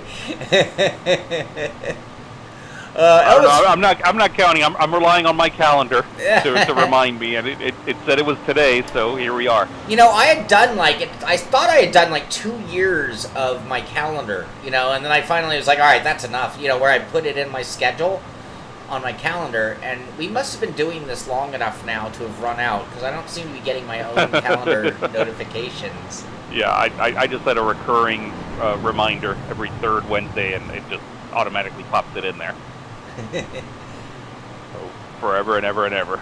Randall, that is pretty impressive. I don't know if I'm going to break the 2-minute marker. I'm at a 2-minute 55 right now, but my optimal is still above. We're only a couple tenths off our optimal at this point, which is, not good.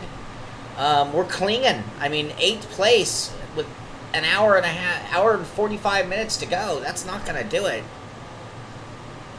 I'm trying to balance my energy. My back. Actually, it's the back. I just noticed. See Robby's rig there? I'm sitting here complaining about my lower back, and I just can't sit in the rig for like 10 minutes without it killing me.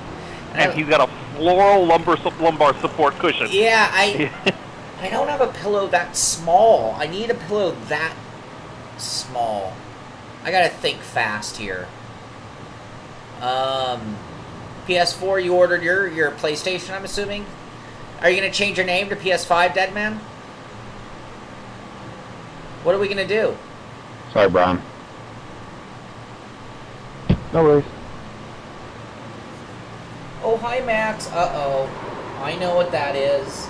Yes, I know. I know. First we eat, then we go outside. Yes.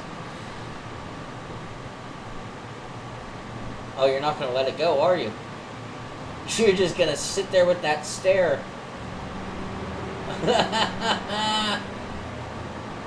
My dog milks it. That dog knows how to beg.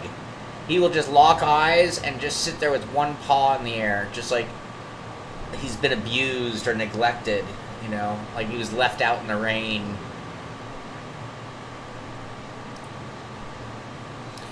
Alright, I think what I'm going to do, I need to deal with this dog and I need to stretch my back. And Robby has stepped away, which means this is going to be maybe the least exciting. No, we're going to make it the most exciting part of the stream, because check it out. We're going to most exciting on one camera. And then I think we're going to put the other camera on Mr. Elvis Rankin, because he is a rock star. So you're literally going to make this the most exciting part of the video by selecting most exciting on the Yeah, the left screen. Oh, Elvis isn't down on track though. Yeah, he is. Max is a good boy. Max, who's a good boy? Who's a good boy? Yeah, you. Oh, he's so at any movement I make gets his attention. It's funny. I have all the power, dog.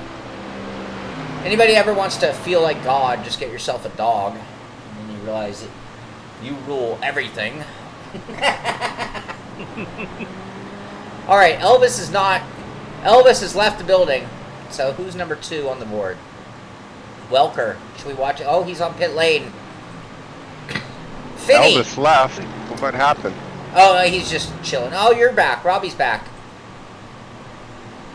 Robbie, I was very... Don't get that excited. I was very jealous of your pillow. Well, I hate to say it, it's because I blew out the back of this seat. I've said, this is a seat I drove in a Nova autocrossing for 2 years. We put another one in the car, so I said, oh, I'll go throw it in the sim, right? I wore it out inside of 6 months. Oh, I need that pillow for my lumbar. It does help. Oh my God, I'm dying over here. Yeah. Now, Robbie, the floral pattern on that pillow, though, Is good, huh? It comes off of my grandma's rocker. It's really cool. So it's got sentimental value and everything. Oh, that's okay. what that... Yep, it looks like that kind of pillow. You know, you sit down and it ties to the back thing. Yeah, that's why it's small like that. Because I don't have a pillow that small. I grab any pillow in this house, it's going to make things worse, not better. Exactly. I'm going to have to... I could pull the back... So you want to know what to do to make it... Okay, so... Yeah. Which side's hurting you? Lower back. Which side? Right or left? Right down the middle. Alright, so pick one. I want you to take and put one of your legs up on something to where your leg is horizontal or your knee would be 90 degrees. Too much. Too much. I want, you know, where your legs, yeah, but now bend your leg 90 degrees, move forward. Like almost to where you would be stepping up a step. So the leg 90 degrees. Oh, like straight that? out. Yeah, like a Captain Morgan. Okay. There you go. All right, now with your right arm, I want you to bend over to the left of that leg. Yeah, there. Now reach down, bend over, and do that stretch. Okay? Reaching more with the right arm and relaxing the left arm. Just let the left arm dangle and really reach with the right arm. Where you almost get the shoulder starting to twist. Stretch like that for a bit till you get that to move a little, and then do it on the other side. This is the worst side, but now that I'm here, I'm like, no, it isn't left. It is. Yeah, there'll always be one worse than the other. I will confirm that real quick. And I'll even bounce a little bit. Oh no, that sometimes. was just bad. Yeah. So just stretch it out, both. Angle your right arm too. Like really reach over and let everything stretch to the floor on your head. Like let that stuff. Yeah, you're a tight one. Oh, I'm a mess. Yeah. This has been building up for like all month. Okay, you gotta do that here every now and then, and you'll end up with that finally letting go. And the other thing I do is sit down and twist, but Yeah, the twist is... if I was there, I could get you fixed real quick. I could sit on the ground and do my twist one. Andrew, no, we used to do push-ups. You missed. That was a few months ago. Anytime you caught me swearing, I'd do 10 push-ups. But then Elvis went through puberty, so that went out the door, Yeah, we right? didn't have to do it anymore. Or I should say Elvis started puberty. I don't know if we're through that yet. I think we're in session, but that's okay. I swear, every time I hear him, he's a different guy. It's funny. All right, I'll be right back, you guys. I gotta take this canine unit out. I'll be right back. That'll stretch me out too. Yeah, I could show you a walk. Okay, but buddy. Yeah, I see you. We're gonna go. go.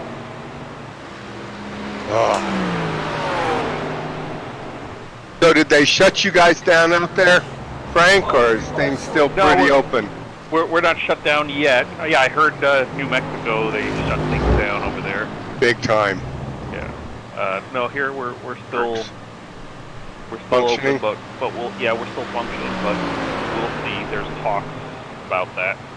You know what's funny is that everything I'm seeing, and we all want to know because we want to be safe, but really does seem that the numbers are the same whether you're shut down, not shut down, you're wearing a bunch of masks or not wearing a bunch of masks.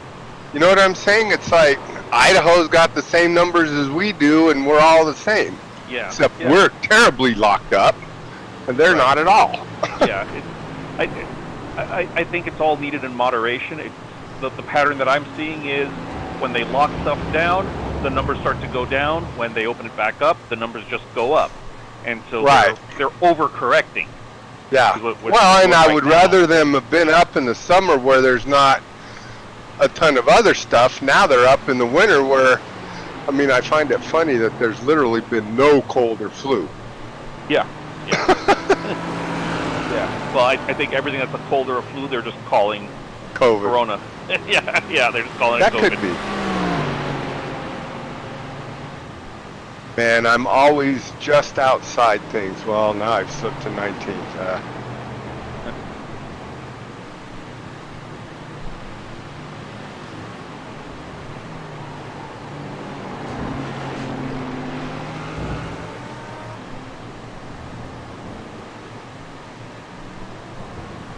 I haven't gotten as much practice as I want to lately. This life. Yeah. Yeah.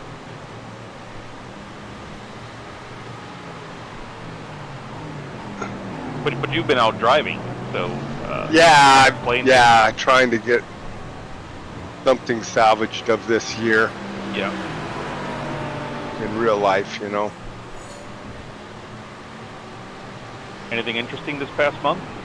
Not a ton. I did a deal with Sam Schmidt where we drove the C8, and he did really good. Of course, he ran his first Optima Ultimate Street Car race, basically, and so that was fun. A lot of preparation to get that to happen. Right. And that's really about it. Everyone else has been shut down. Yeah. We're going to Phoenix this weekend, and I'm actually waiting to see if hopefully they don't at the last minute lock that deal down. Right. Well, we'll see how it goes.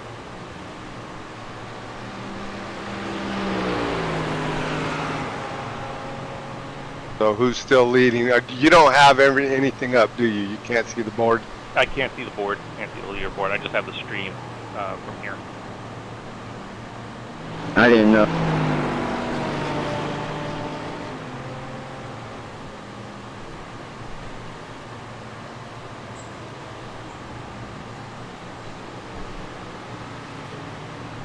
Well, Elvis, Mitchell, and Zachary. Well, Zachary's made a move. He's climbed up.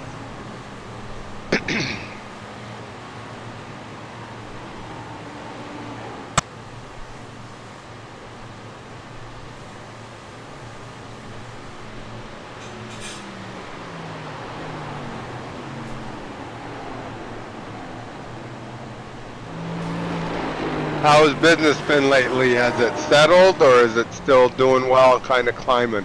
No, it's settled. I think the craze has kind of wound down a little bit. Everybody that's kind of been looking for a sim has already gotten it. So I would say now's the time where lead times are kind of back to normal for a lot of things. So we're getting inventory back in stock on most items. Our rig build times are back down to kind of normal, what we would normally do. So yeah, we're just kind of getting everything back in the groove. So yeah, but things have slowed down. They're still a little bit higher than. I was going to say, is the volume higher now that it's steadied up? Yeah, so it kind of the volume is higher this year over last year at the same time. So it's still, we're still doing better, but not like we were in, March and April when, everybody just got locked down for the first time. And yeah, but I mean, overall, yeah, now that we're away from the craziness, has the median volume, you know what I mean? yeah, the median Would you say that we're up on that we're in up. general? Yeah, we're still up. Yep, we're still up. But Okay, so I guess I'm a little curious as to if overall the sim industry grew. You know what I'm saying? yep, I think it's still a little too soon to tell. It looks like it has, because I would consider this time right now is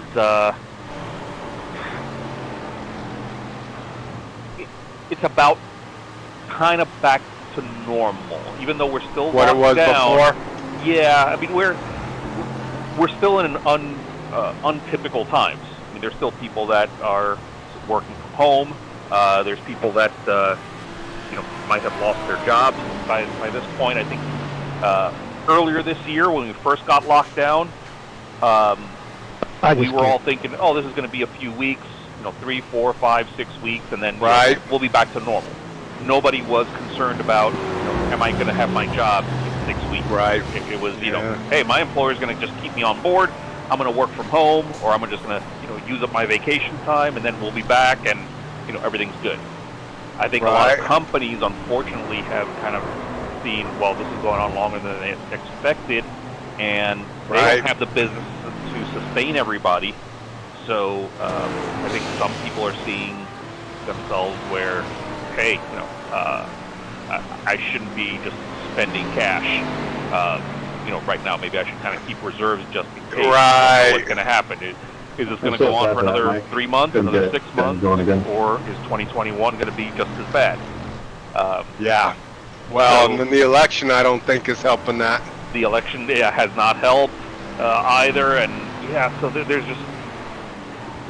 I mean, yeah. Let's not get into politics.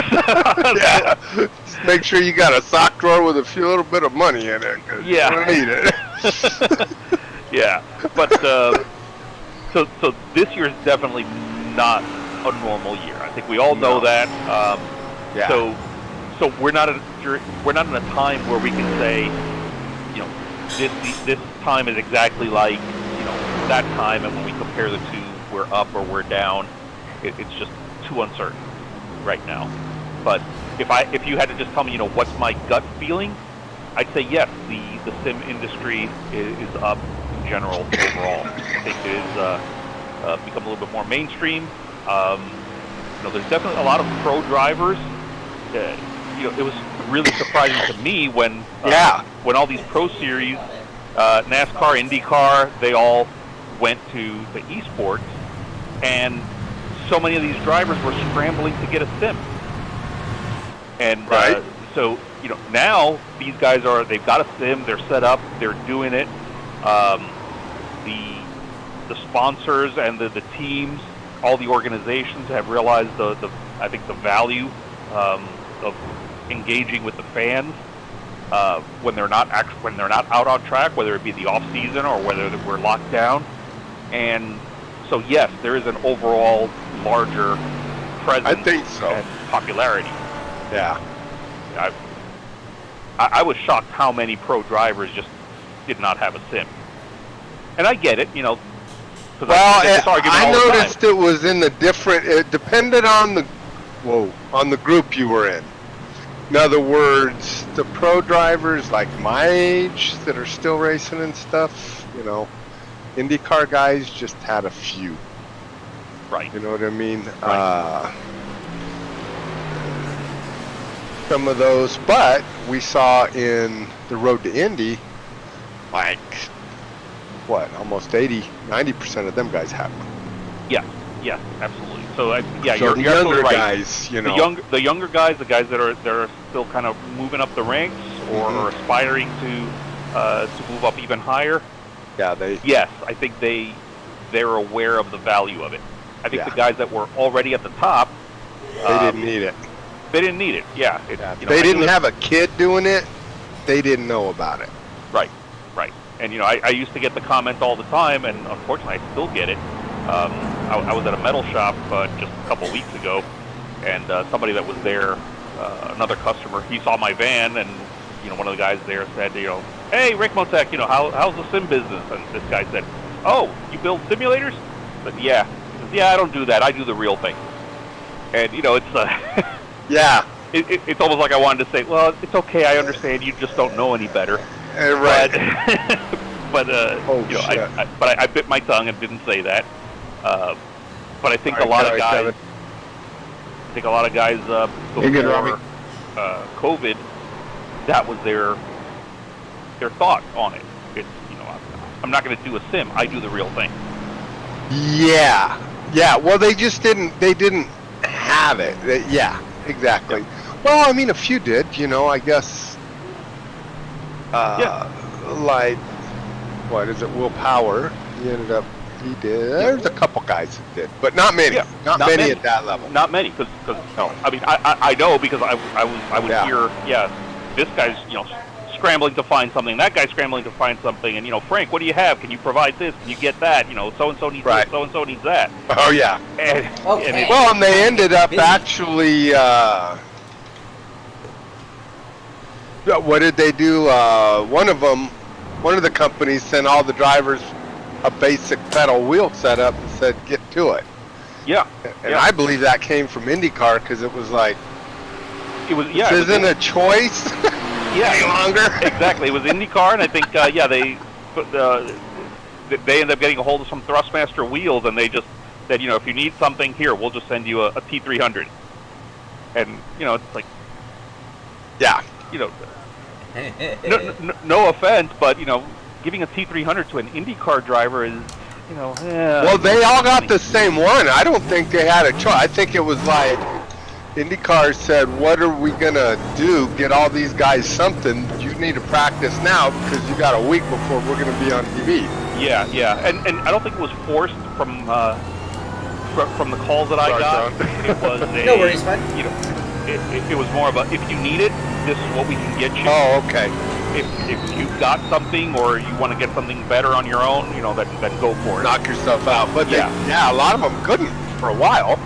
Yeah, because I would get the calls, they sent me this, and I drove with it. I've been driving for a couple days, and it's like, I can't get used to this. I drove my buddies. He has nicer equipment. I like that better. Yeah. I want that. Okay, but you want that? You realize. You should start practicing last week. Yeah. Yeah. Because most of these components come from the same place the virus did, and the boat's all full. Yeah, exactly. But, hey, I need a set of pedals fast. How many do you have? Well, I've already got a back order for 30 of them. I have Put zero. you on that pallet. Yeah. Even if I bump you to the front of the line, you're not going to get it for a few weeks. Right. Yeah, that's how it ended up being. Yeah. Well, but I mean, great for the industry. I'm interested to see, like I noticed Kanan that started really twitching. Yep. And obviously playing. And he was a guy that really was frustrated early on. One of those guys that didn't have a setup and had to get himself, and now he's got quite the rig from what I can see. Right, yep. I don't know what it is or anything, but it's,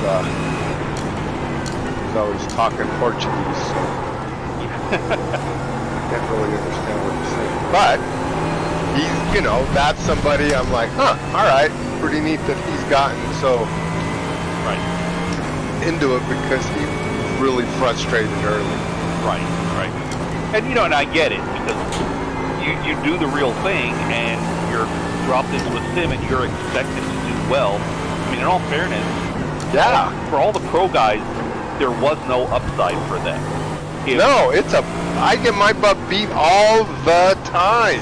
Right. So for these guys, if they do well on a sim, that's what they're expecting. That's what's expected of them. So there's no upside. And if they do poorly, then it looks bad. Right. It looks bad on them. It looks bad on their sponsors. It looks bad on no, their team. it's tough. Drives them to There is- say regrettable things. Yeah. So I mean, I'm married, so I'm able to deal with it, but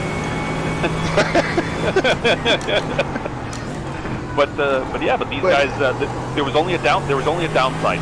There was no upside. yeah, no, look, it's not easy thing to do. It's not easy. Yes, all the things in driving apply, but there is a little bit of a delay, Yeah. and you have to get used to all this. Yeah, exactly. You have to get used to it, and you have to then, once you figure out all the nuances, then you can use them to your advantage.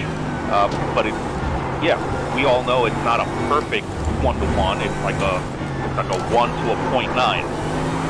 Right. And so that 0.1 difference you have to get used to. Right. But and you can't expect these guys to just be dropped into a sim for the first time and perform well. So yeah, I understand their apprehension with it. I understand why they didn't want to do it. Yeah. But a lot of it stuck with it, so it shows that it obviously tickled something in them, as Right. it did. Yep. So Me, that made them say, all right, I can do this, I like it. right. It's not totally foreign. It's not totally just a game. They actually see the competitiveness in it, the training value that they get from it. So yeah, it's all there, and then they're engaging with their fans. So that it doesn't seem like they're doing it now just because their sponsors are pushing them to do it. They're doing it because, hey, at least this is cool. I like this. It's fun. Well, and if you think about it, I mean, if you're a racer, it is the best. As far as this video game thing, you got kids now. This is it. I mean, play a little Call of Duty if you're one of the younger guys, but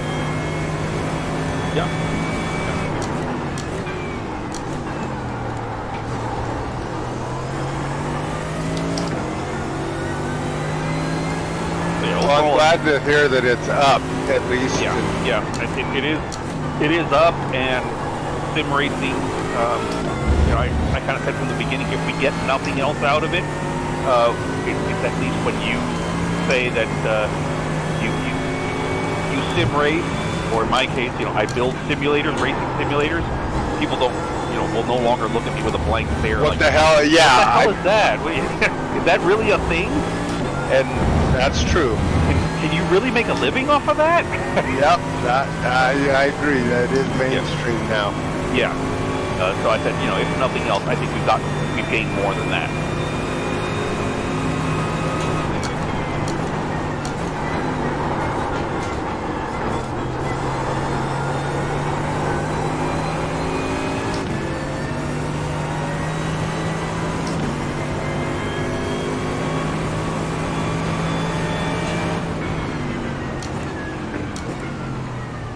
How's that set up for you, Robby?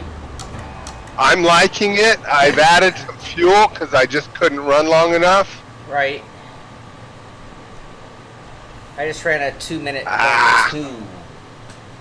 So we were getting closer to the 59 barrier. Yeah, you're way better than me. I'm a long ways. I'm still in a 2-minute ooze. Elvis, 59.1. He's a 1.1 seconds faster. Well, that's about right, though. I'm usually about 1.5 seconds off an alien.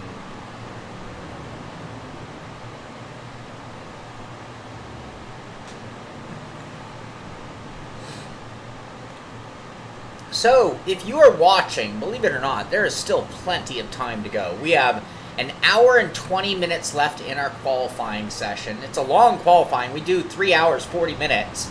So if you're joining us late, but still is time. We are a hosted room. This is Ricmotech Hotlap Humpday at Sebring in the GT3 cars. All you have to do is go to the hosted section, look for a room hosted by Frank Rico, and pick your favorite GT3 and see what you can do at Sebring. Top 12 will make it into the final race, a 25-minute shootout race at the end of our session here coming up in a little bit over an hour and 20 minutes. Password for the room is slip angle. One word, all lowercase. Slip angle, no spaces. All are welcome. We've got a good amount of people have posted time. Looks like 26 people have posted time, 29 in the room. Love to see a few more. See where you stand up and see if you can make that top 12. Winner tonight will get a Ricmotech t-shirt, which I'm still trying to win mine. I have one, believe it or not, that I got because I worked with Frank, which is almost cheating.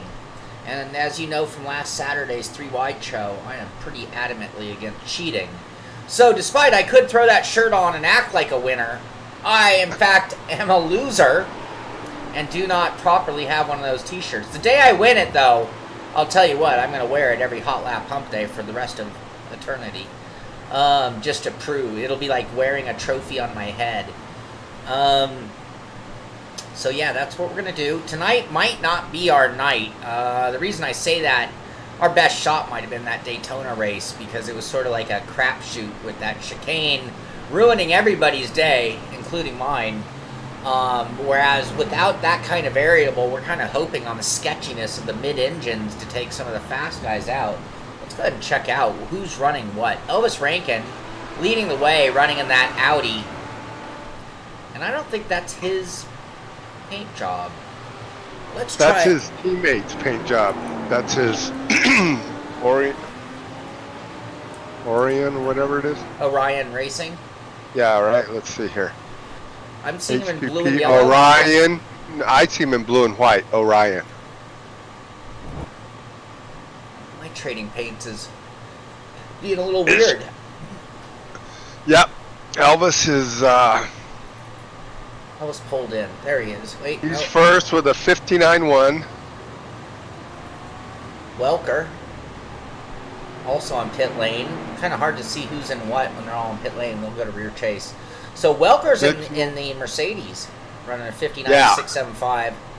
Elvis is in the Audi. Zachary Buchanan in the Audi. Zachary's an Audi. Yep. Jason Gata in fourth in the Mercedes. Mercedes. Randall McGrew, let's try to catch up with him. He's not out.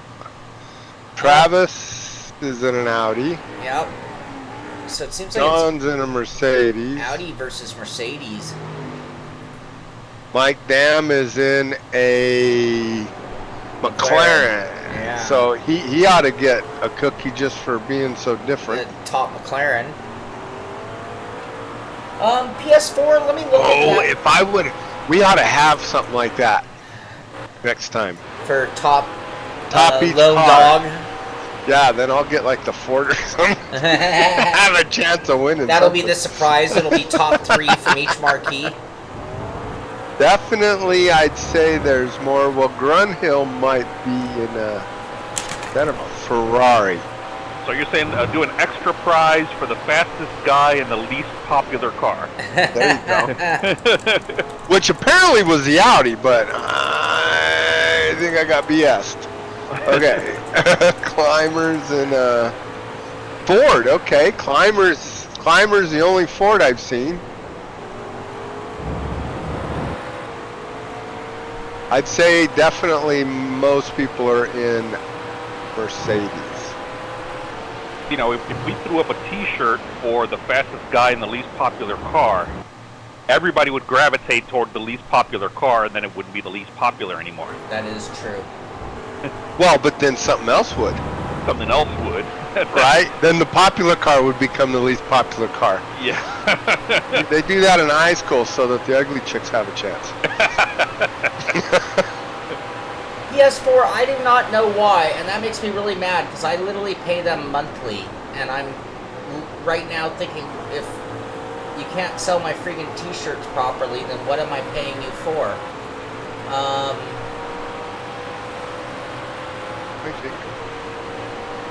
I'm really pissed off actually about this. I thought it was just What is it? Streamlabs has merchandise for, streaming channels, and I created a couple of t-shirts, and it has removed my t-shirts from the store but it's all integrated into my Twitch channel,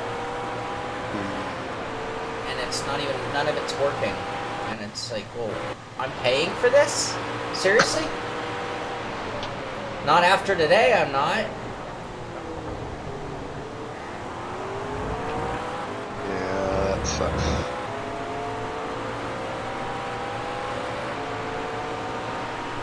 No, but you know what I'll do, PS4? I'm going to kill Streamlabs and no longer pay them any money. Because So I'm not Shaun, getting... Yeah? I got a solution for you. Let's make a deal Okay. where we carry your shirts and sell them through our website, There you go. I like that. and you don't have to worry about Streamlabs or anybody else. And let's talk. Oh, I like Robby, you that. trying to follow me? I like that. Let's Fred. talk. Yep, let's talk. You still get your cut. Probably and that's not for fine. long. Yeah, I like that. All right, PS4, we'll get that worked out. You heard it. You heard it live from Frank. We'll get that squared away.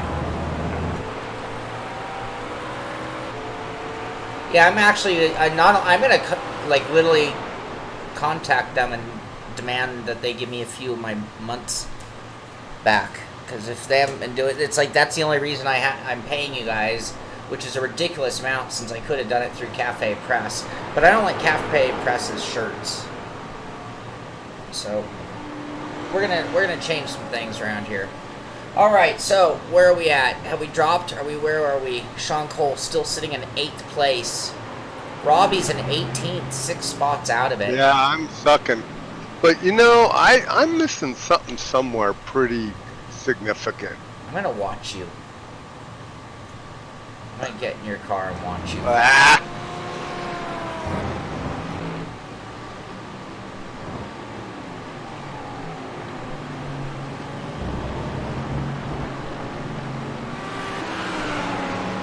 Yeah, I don't know. There's somewhere that I'm...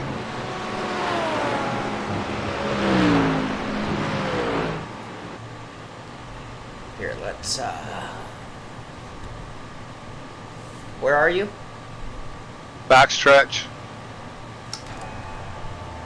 I'm gonna follow you instead of lead you. I'm going down to the last corner now.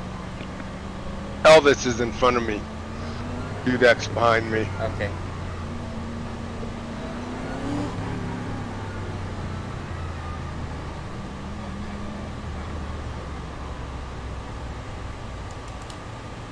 Our front straightaway, finish line, bridge.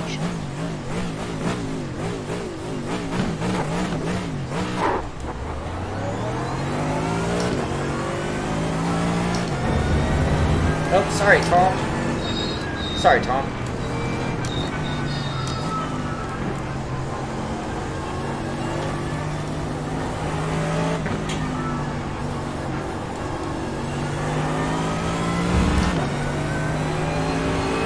I mean, my optimum is a 101 flat.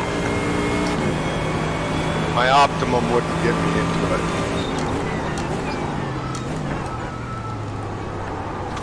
Damn it.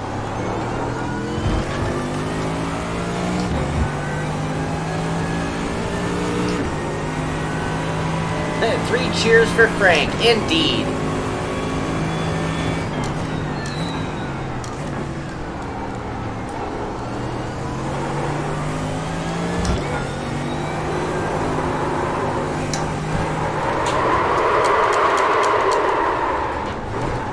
Doing some stunt driving. Not the fast way. That's not the fast way. When you use reverse, you're doing it wrong. So much for seeing what Robby's doing.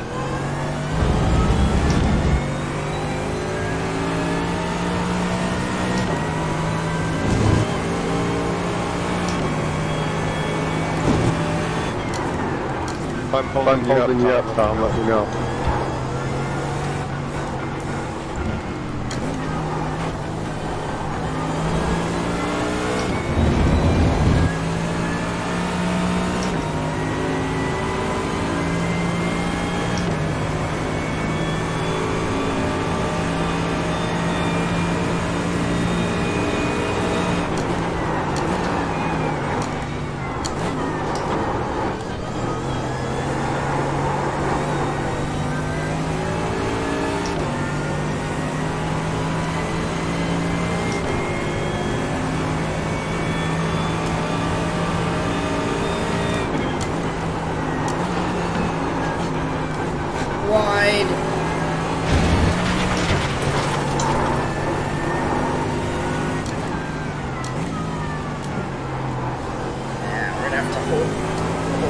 loosen up if we drive like that.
Had a good one going, and then I screwed up.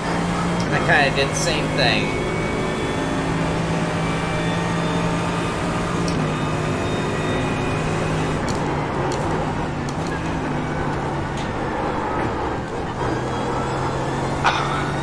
I cannot get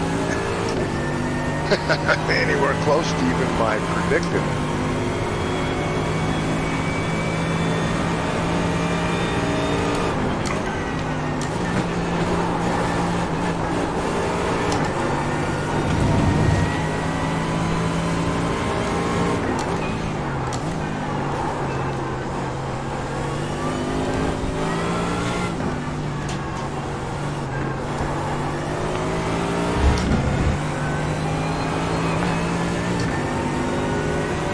Sorry, Shaun. No worries, bud. No worries.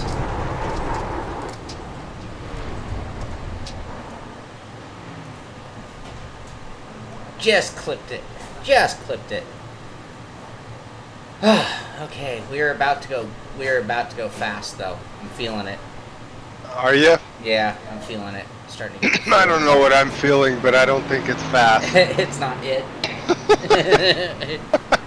Something. Brother. Hold on.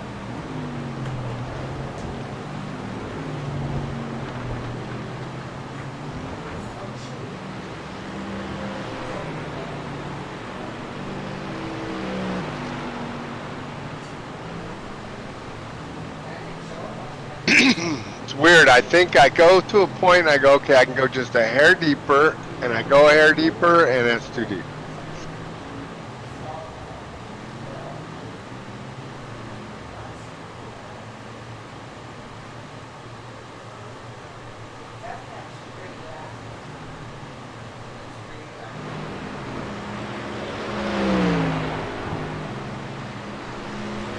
Where are you at? Not in your sim. Okay.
My dog got a new toy. Oh, cool.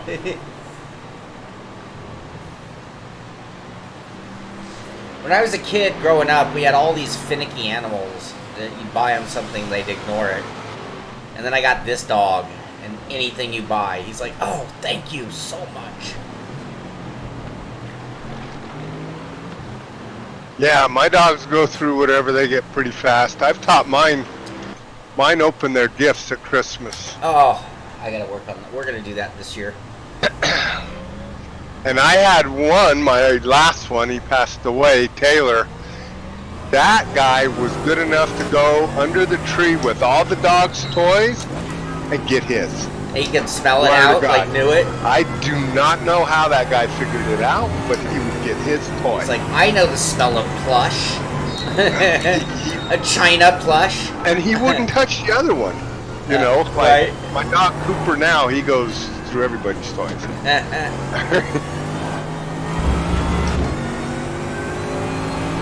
But Taylor could actually separate. I don't know if he could read or what. He was a border collie, pretty smart.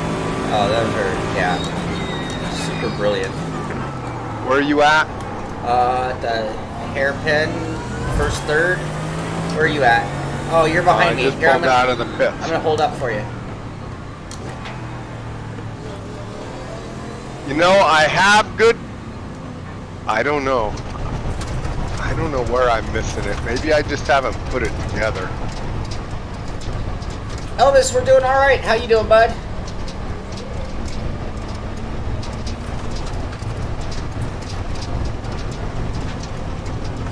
I'm just mowing some grass, waiting on Robby.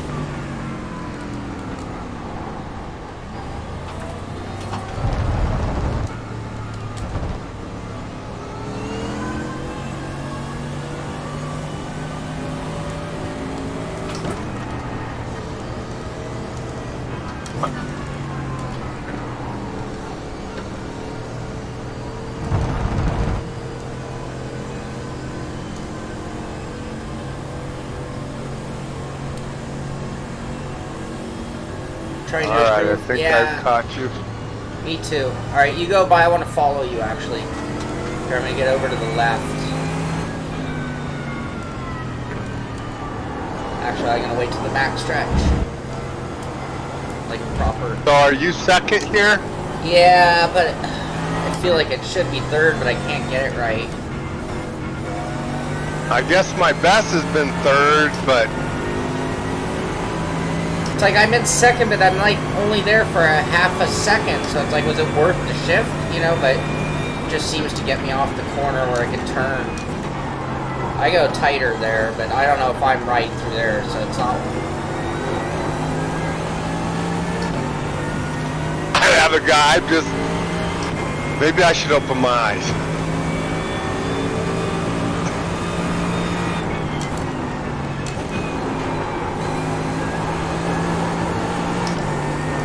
I look pretty good through there. I mean, there's no right line that I know of. It's just the one that gets you through fast, right?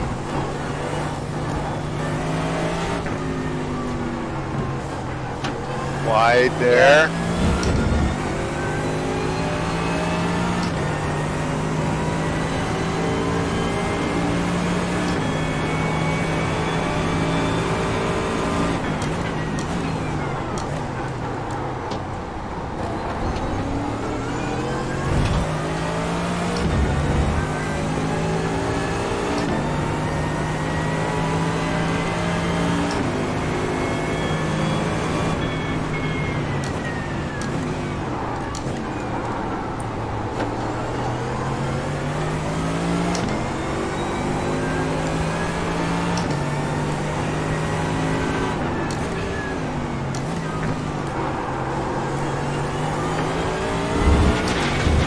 So I give up a lot there.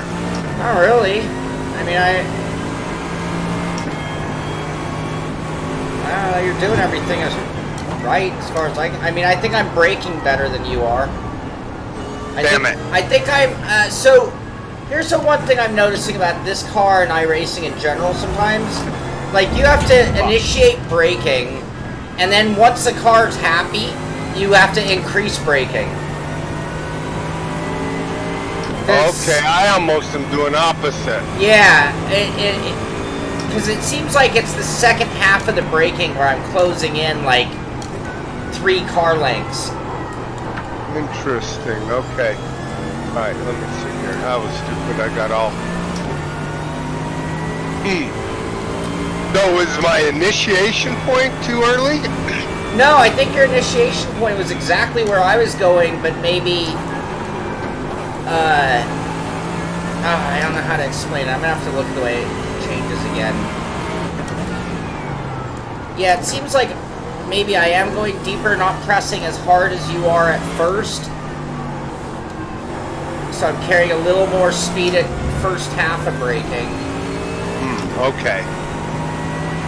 100 mph. Technically, Robby's view is replay view, technically, versus mine is my adjusted for driving field of view. Yeah, because it's right at the end of braking that I'm gaining all the distance on you. Maybe you're getting off the brakes earlier. And it feels like it's when I'm on the pedal the hardest that I'm still closing in. Like right there, right? Now that was a little extreme, but... Okay. Whoa, that's gonna be hard to hold.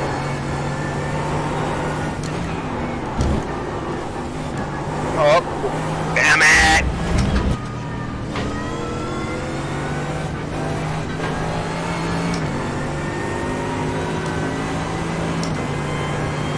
Who's behind you, climber? And I'm cutting this when I do it right. That wasn't enough cut, by the way.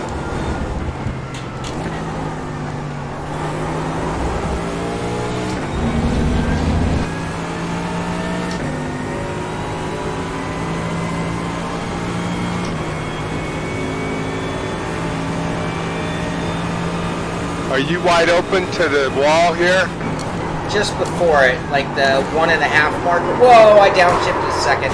You know what? I didn't go to sixth. I didn't go into 6th gear, so I just downshifted my normal, but hit 2nd gear. Shit. All right. Well, that helped a bit. Let's see if I can put that together.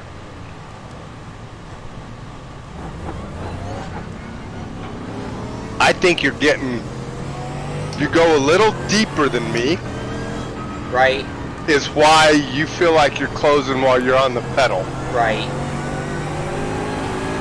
And then I'm doing that by doing a lot harder last second braking. So you're right, maybe I go a little deeper, and then it's the last half of the braking where I have to brake hard to make up for that, I guess. But I'm definitely, I gotta look at my meter. I should watch my replay or something, but I swear I'm braking in 2 stages.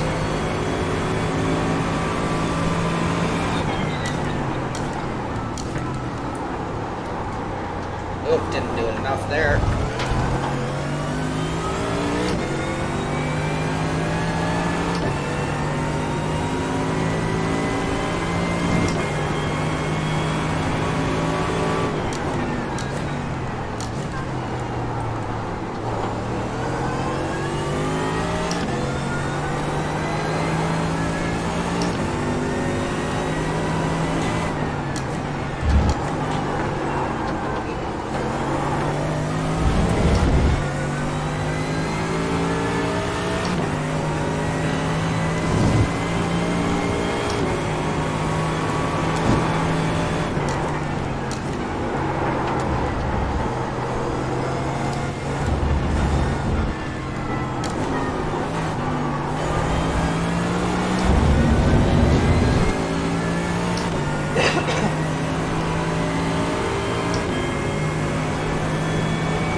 I really feel like I ought to have a better time up. Yeah, it seems that way to me too, because when we run together, you're... Oh, we're upside down! Oh, we're out of bounds!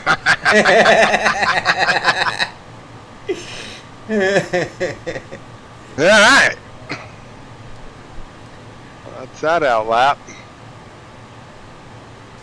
Alright, I would really like to drop down into the 59s. I really, really would. That'd make me feel good about myself. What happened there? Why did my stream just switch to... That is really weird. I don't know what I did. I hit the keyboard? I somehow switched... You want to fire, Elvis? Our stream's still going? I screw everything up? No, we're good. Yeah.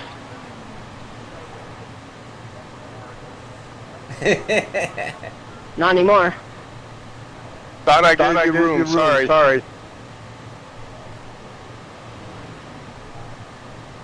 Okay, we got it all sorted. Now we're back. Everything looks good. Okay.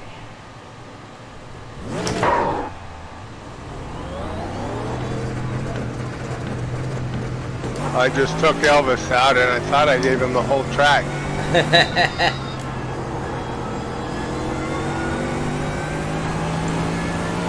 Oh well.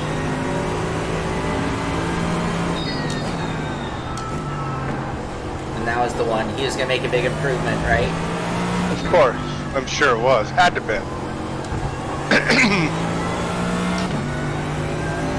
I want a 59 right now.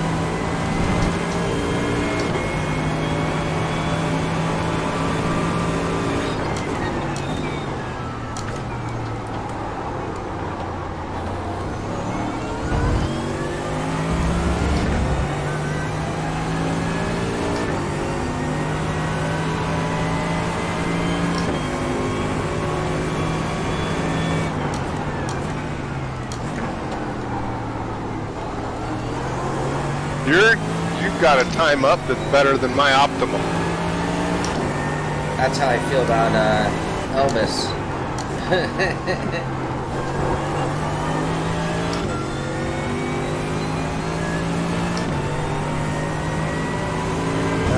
That's better.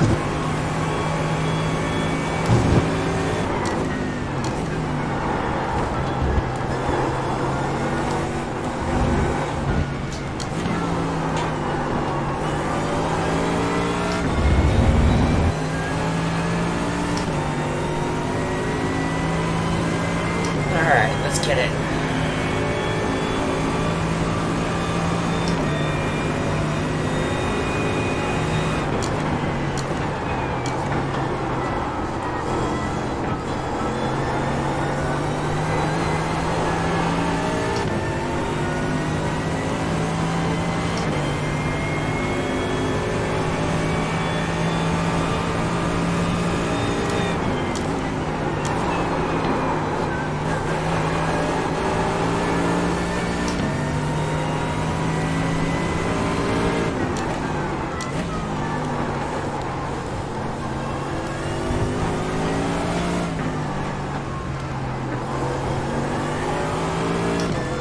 This is not the lap, yeah? No?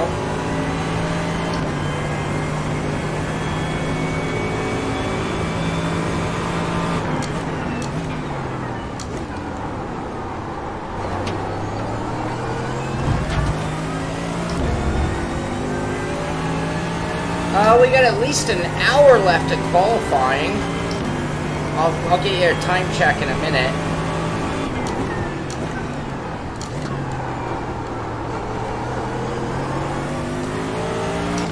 And then we'll have our 25-minute shootout for the top 12. Anyone and everyone is welcome to join us. We are in the hosted section, room hosted by Frank Rico. And the password is slip angle. No spaces, all lowercase, slip angle.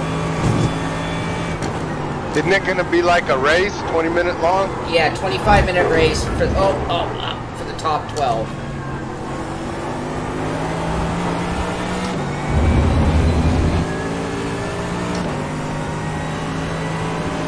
Chris S, thank you. 46 minutes left.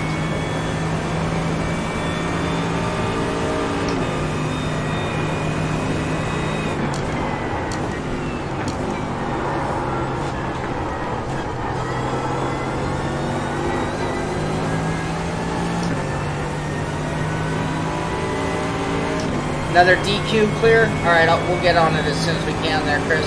Who is it? Chris S, 333 again. Chris Denali? No, S. Chris S. Hold on here. Chris.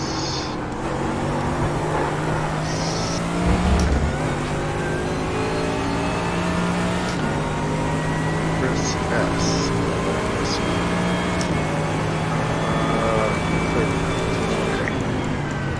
Alright, I got him. Schultheis. Sorry, Chris. I just didn't want to say it wrong.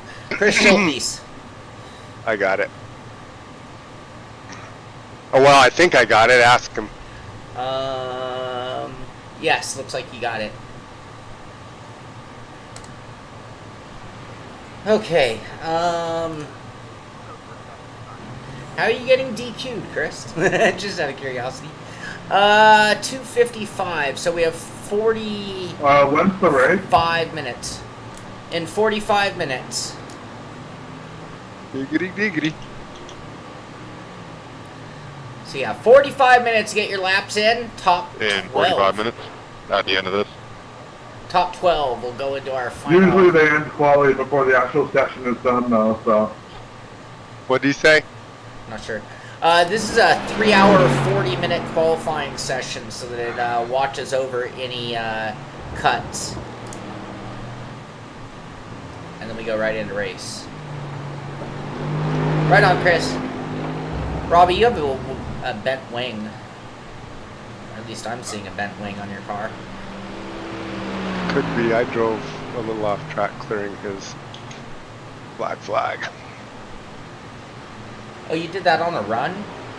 Mhm. Impressive. Not really. Notice I had a bit wing. Could have been impressive. Could have been. Came up a little short.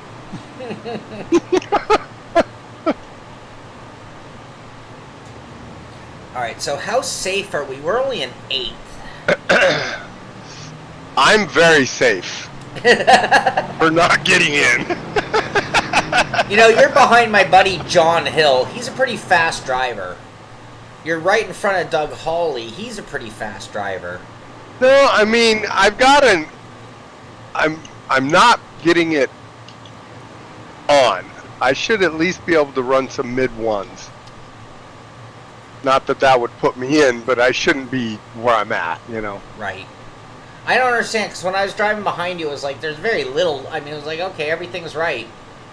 What I'm saying, it's like, I don't know if I just really haven't put one clean one together or what. Yeah. Well, and I think it's one of those things, it's like not even 1/10, but it's like just this microscopic amount under braking, and then carrying maybe just a microscopic more mid-corner. Because you're doing everything right, and so it's like, all right, and then just barely on the gas early, because it's like your braking point's right, your line's right, everything's right. It's just not translating into the same time.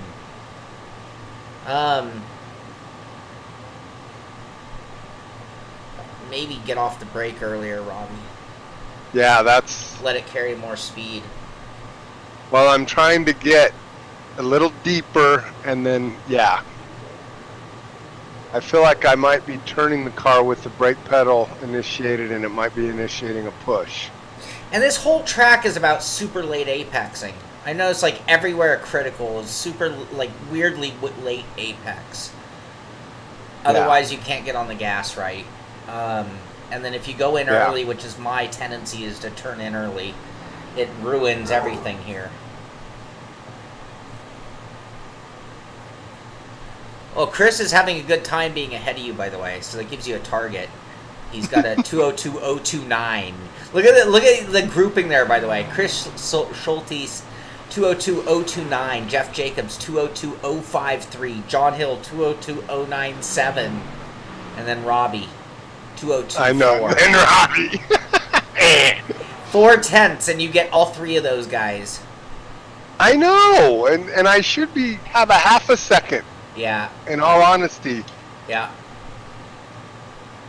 Alright, so now I have to get into my serious game face, which is a series of stretch the back, clear the mind, little yoga meditation, and then come back and nail a lap, and then shut down again, and then nail a lap. Every time we do these, when I've always done really well when I'm like, alright, I've done all the practice, now it's time to psych up and put in my magic lap. I'd love to see a 59. Really, really would.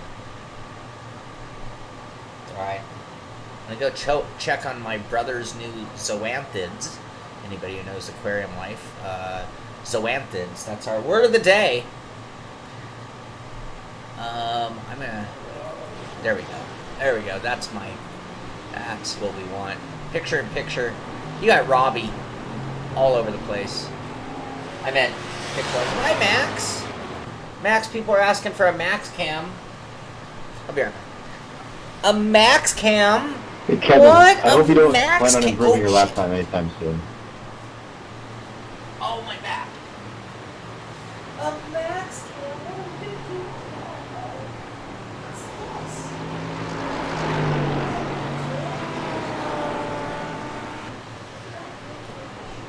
You're such a good dog.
Well, well.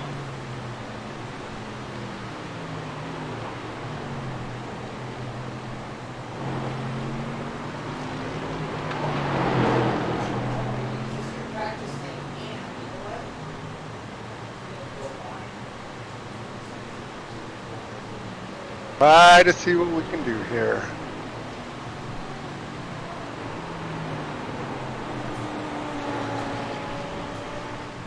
Not that way.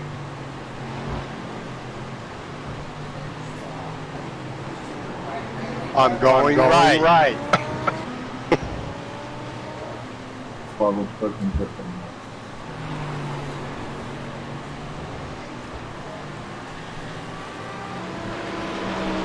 Almost did it again.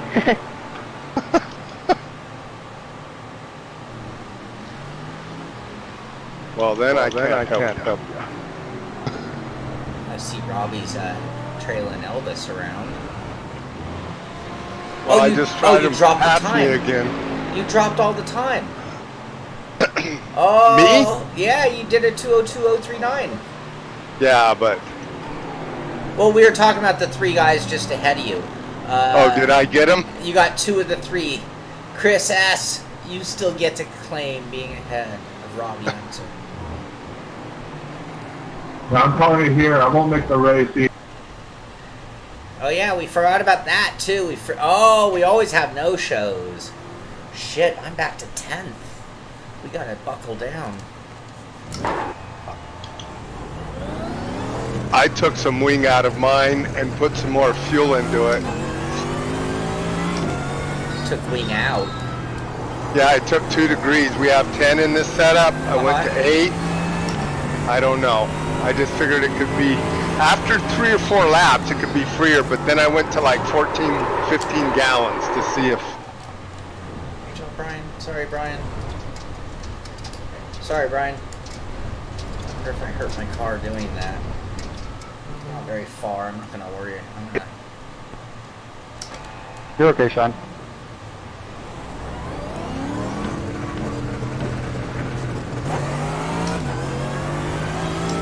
Metal Whoa, kick-ass. okay, I like too that. much. I like the way you did that on your name. Oh, there's Robby. Oh, there's Robby. Whoa! I'm gonna put one back in it. Oh, John Claude Van Damme got ahead of us. That's what happened. That can happen.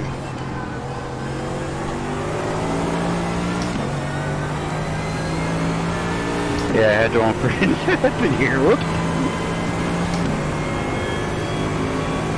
Where are you at, on the backside? Yeah. Yeah. No, I'm I thought it'd be different. like turn Why 4 not? or so. Everyone's not going to be different. I'm 30 seconds ahead. You want me to hold up? No, you're good. What is?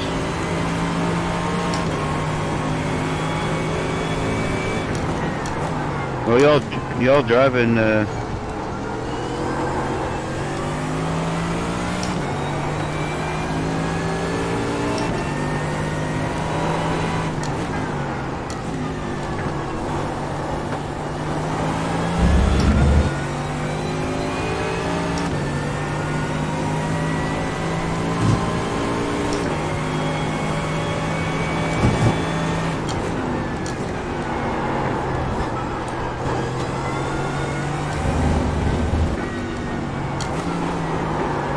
You got a temper brake there. Okay.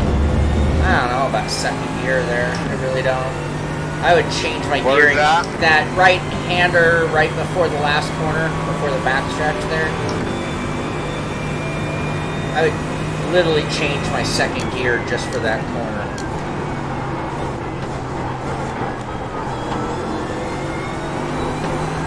Or third.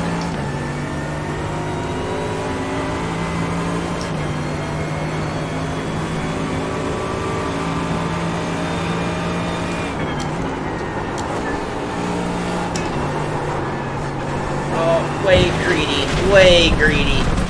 Ah, Cole, come on, Cole. Ruined the whole lap on the first corner. I hate that. Yeah.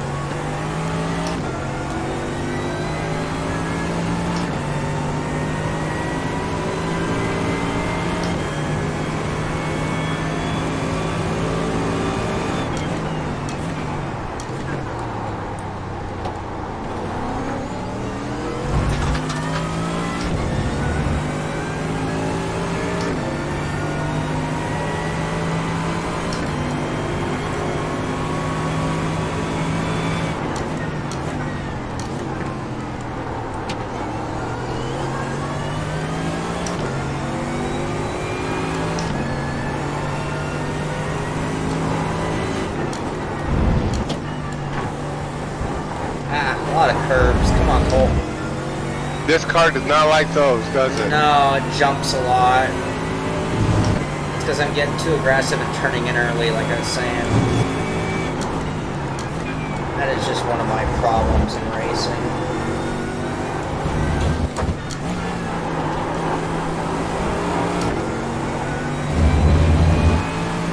Wow, you can really cut that second to last corner.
Overcut it.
Slow, and that's not going to give me enough room to go around, enough fuel. So close. 0.072 away from the 59s. Didn't gain me any positions, by the way, so despite picking up another couple tenths, it did not do us any good, other than ego. If we can hit the 59, I don't know if it'll gain us even 9th place, but make me feel better about myself. Yeah, I'd like to get a couple little bit too. How much time is left? Time check. Let's see, looks like 22 minutes. Crunch time, drivers, down to 22 minutes in qualifying. Post your best laps, top 12 advance to the race. 25-minute race for our final tonight. Good luck, have fun.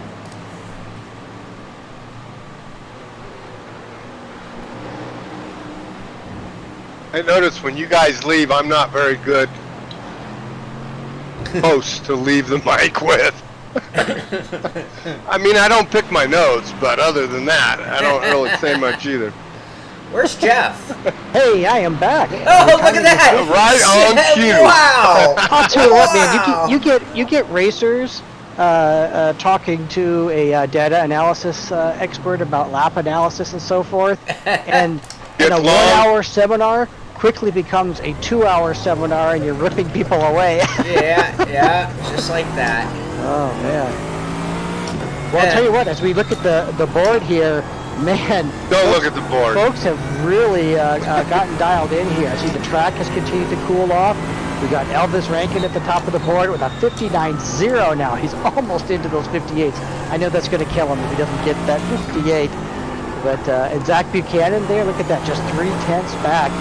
With Mitchell Welker, he was up front early. He was one of our early leaders, still in the 59s with a 6. Travis Schwenke, yep, the 59.7s, nice. How much time do we have left?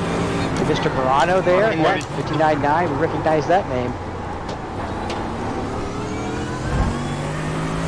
Shaun, looks like you may not be announcing the race with me there, as we see you're holding on to that 10th place spot. Oh, it is close. It is so close.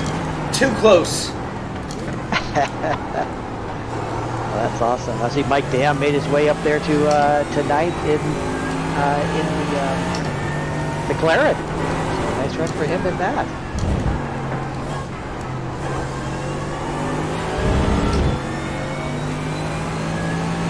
I see Schwenke went with the Elvis Rankin choice there in the Audi as well. A lot of them did in that group. Oh yeah, Zachary After running they the sent Audi. us off somewhere else. Mitchell holding the third place spot there in the Mercedes. So good showing there for us Mercedes drivers there, Mitchell. Great job. A lot of Mercedes.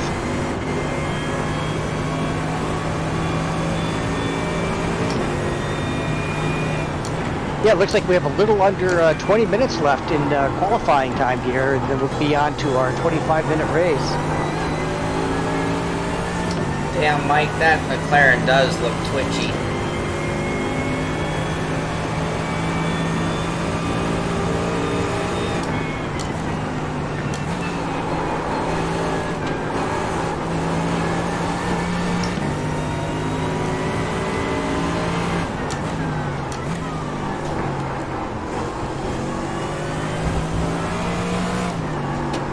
Nope.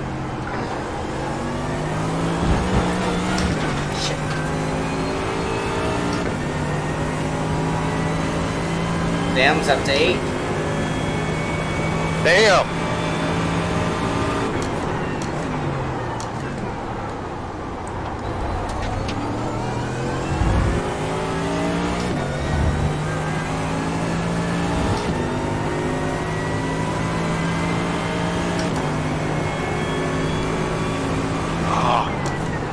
Finally, at least a 1.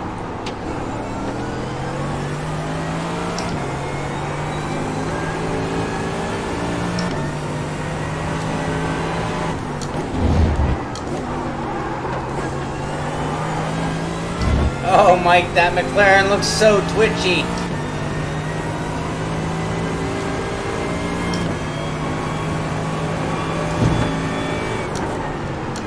Alright.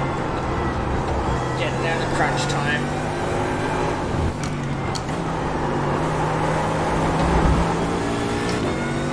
That wasn't even a cut? Wow, we've been really not running that aggressive enough. Where? Correct, Thomas. The second to last corner, Robbie. Thomas, correct. You would need to have the car and track. Just like any other hosted session on iRacing. Alright. Late on that corner, but we might bet it more speed over the start-finish. Yep, we're okay. Let's go. Go, go, go.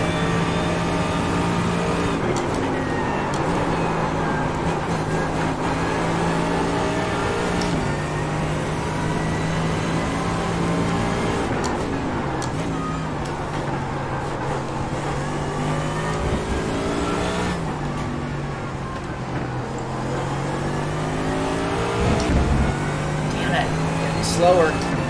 Not faster, slower.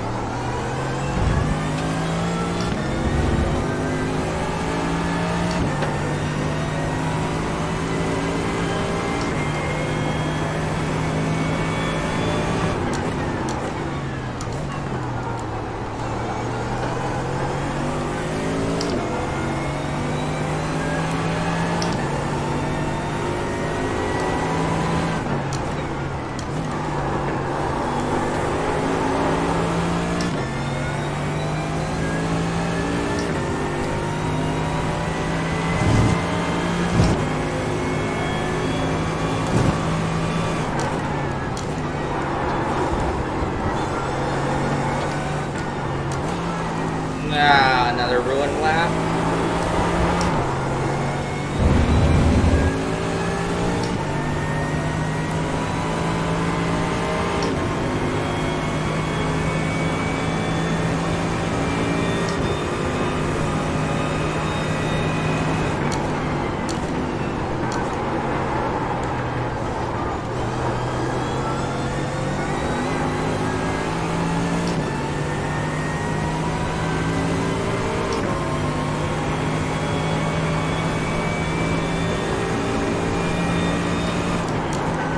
Damn it.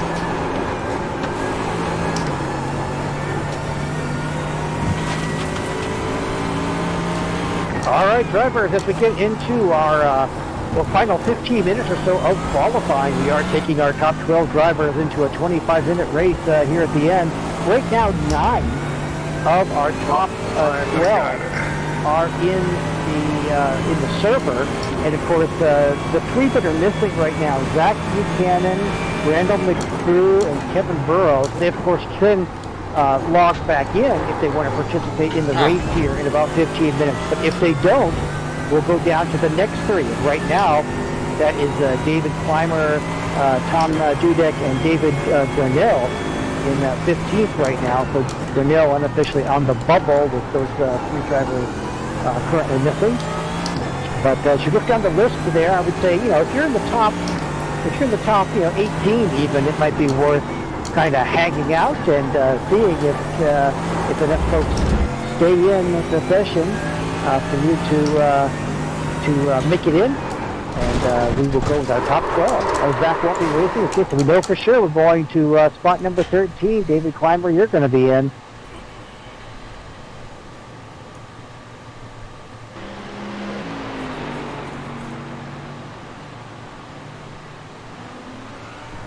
Kevin Burrows, 2 minutes flat in 9th place there. A perfect 2-minute flat lap there. Look at that. But that means our top 8 all What'd you under do? 2 minutes. 1:59s for the top 8 drivers. Nothing. Alright, I need more go-go juice. Go-go juice! Mike Dam What do we joins got? the group up there in the 13. 1:59s. So 13 nice job. minutes. John Cole, top 10. Not shabby at all with this group. Wow.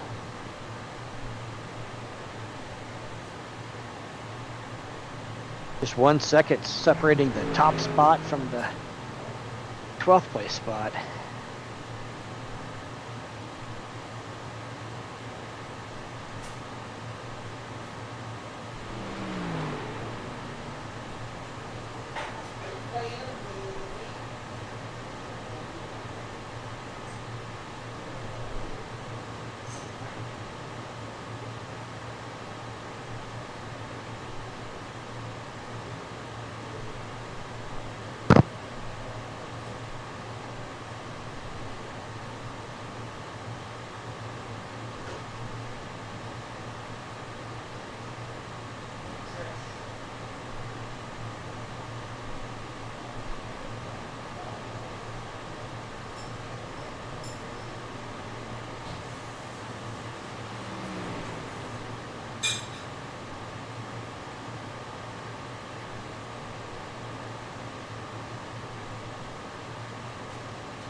All right, we're getting down to about 10 minutes here.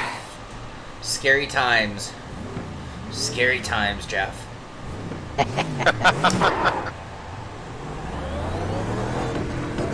You ought to be in my car. Scarier times.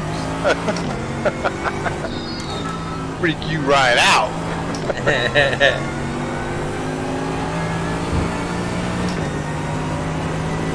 Well, drivers, let's not forget, it's a 25-minute race for our top 12. You need to be taking a bunch of fuel. I'm sure folks have been out there trying to set the top possible times on qualifying fuel, but you want to think about how much fuel are you going to need to run that 25 minutes.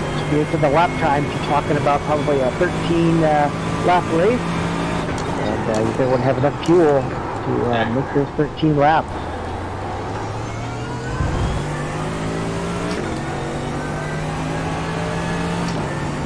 Jello, Elvis.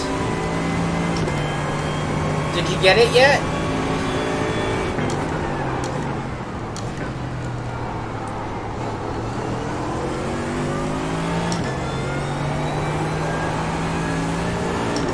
This is a little bit of a predicament. I got the guy 2 spots behind me in my draft. Oh, yes. Well, you gotta look real close at your own lap time there and decide, are you in the green or not, right? Yeah, I don't know about this. Here, let me help you beat me.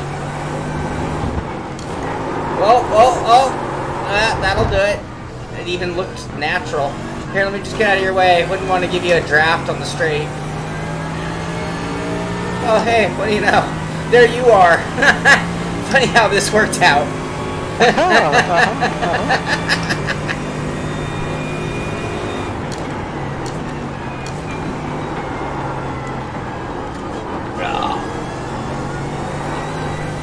He's flying though,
Great turnout tonight. Looks like we had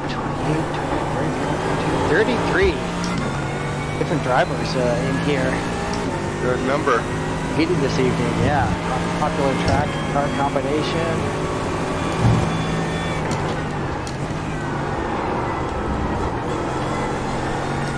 Come on, Cole.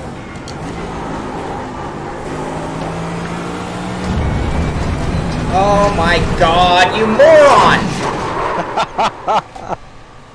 Oh my God, that deserves curse words. Damn it, Cole.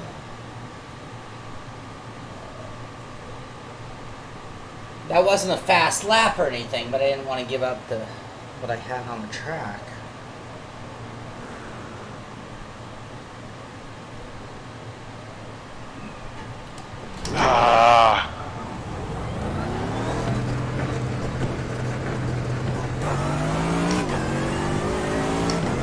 Well, you know, the nice thing about all that smoke, Shaun, is it makes it very easy for the tow truck to find your car. Good point. Whoa, sorry there, Dudak. Dudak, I just cut you out the knees, didn't I? Whoa. Tom, I'm sorry.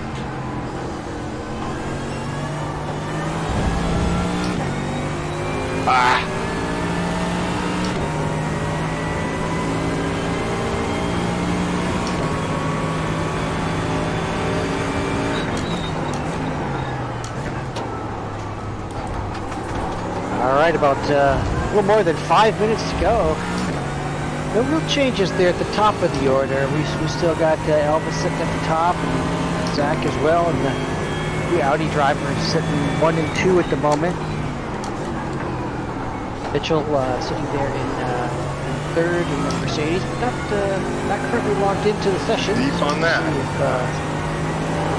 Oh, yes he is. Yes he is. So good. Yep, we got Mitchell in there. Got the race at Zach, who won't be running. So advance Mitchell up to the number 2 spot. Travis Schwenke, looking 4th overall. Morano still hanging on to that 5th spot, just a 10th and a half off of Travis's time. Jason Gada is in the running there. Going on to Jason. Also 159 second drivers. Randall McGrew. Sorry, AJ. Oh, Kyle. Sorry. Randall's one of the guys that I'm not seeing still logged in to the session, so some of the guys further down the order will be thanking him for that promotion. Mike Dam is still here. He's going to bring that McLaren out. The straightaway long.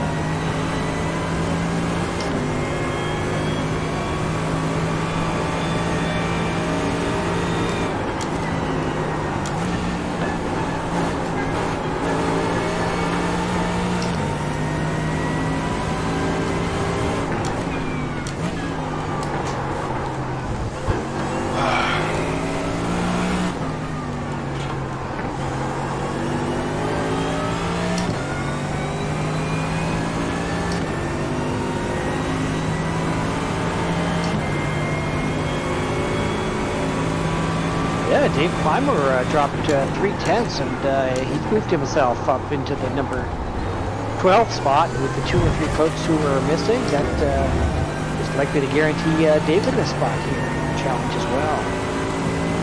Randall Sherrod, Thomas Dudek, Dave Grinnell, you're not out of it yet. Hang in there. Right now, my screen is showing we're missing 3 of our top 12. So we'll have I think at least folks going in. That's Randall, Tom, and David at the moment. 2, 83, and 11 car. Unofficially, I would say Kyle. Edward Lamb is off the bubble. Going to take something under 2 minutes, 0.598 to get into the race here. Alright, we're down to crunch time. I don't think we're going to improve. That's that. I'd rather stretch out my back and cross my fingers. Yeah, Shaun, you're safely in at this point. So here's what we're going to do. We're going to put some fuel in the car so that we don't forget. Ooh, and we might need to do something after we fuel it up. It might change the setup enough. It might be one of those on-the-wire setups. Yeah, I got to make sure it's not going to be too low or something. 12 gallons should do it, don't you think? I don't know, dude. I'm only getting... Ooh. I know it depends a little bit on the car, but I was burning 1.1 a lap in the Mercedes. Yeah, I only did like 5 or 6 laps, but... Alright, we're going to go 15. Yeah. That's probably wise, because you're going to have the... I think it'll probably, depending on how he set it up, it'll start us on the back stretch there, so it won't be a long, pace lap, but I think you can count on it being a 13-lap race. I'd rather carry a few extra gallons. I should go 16. I don't want to have to pit. Right. You definitely are not going to win. Elvis might be able to pit and still win against me. That's usually the case, actually. Yeah. But I'm at the back of the grid. It's not me he needs to worry about. So. All right, let's save again. Save. God. We're down to about a minute and a half, drivers. A minute and a half. So, gotta get those race setups ready to go. Dang it. Remind me to put... Just another we'll see if Robbie's short opportunity for the drivers on the bubble to work their way in.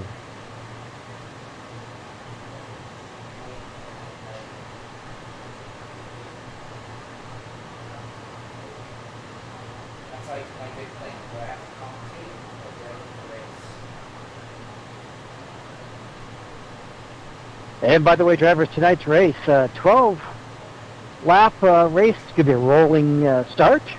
And we're, of course, myself and Robby will be keeping an eye on sort of race marshaling the event and making sure we get some good, clean racing there, especially on the start drivers. Want you all to be aware of we tend to get 2, 3, 4 wide in turn 1, but then it gets real narrow after that. So we want a good, clean start after for all the drivers.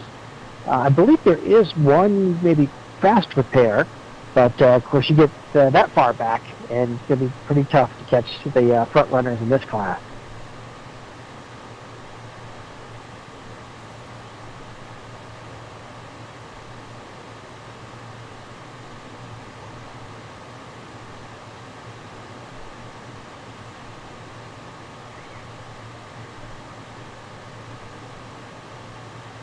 Hey, Jeff. Yes, sir. Unfortunately, I will not be able to make it tonight, so I'm sitting 11th, so I'll open up another spot for somebody. So, good luck, you guys. Have fun, and I'll see you in a month next Hot Lap Wednesday. Well, great job, Chris, and we'll look forward to seeing you next time. All right, thanks, man. See you guys. Good luck. And Chris, you probably made the top 12 if you want to race.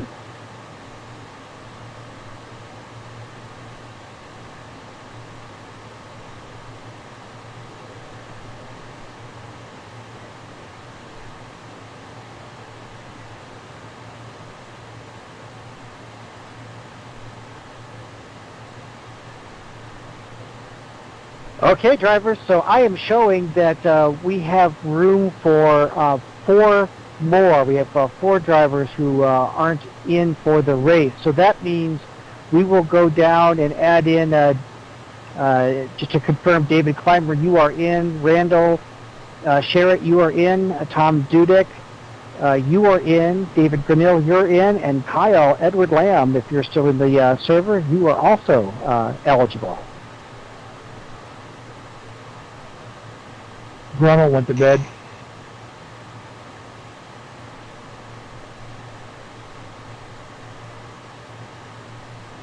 Oh, indeed. So Pete Minute, let me see if Pete is still in here. Yes, indeed. So Pete, you're now eligible when the grid goes. And if you're not one of those, looks like top 17 drivers, then we've just asked that you not take to the grid, but enjoy spectating the race. Should be a good show here.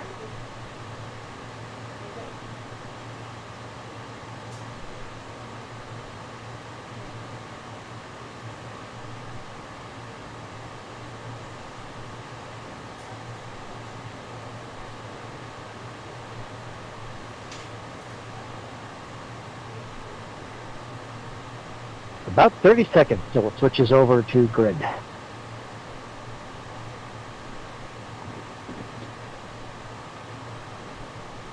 All right, Shaun, you get your dancing shoes on?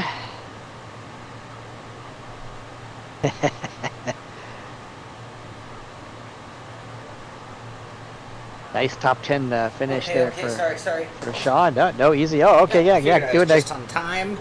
Quick bio break before the big race here. All right, yes, just getting ready to switch over to grid. Okay. All right, that wraps the qualifying period. And grid is open.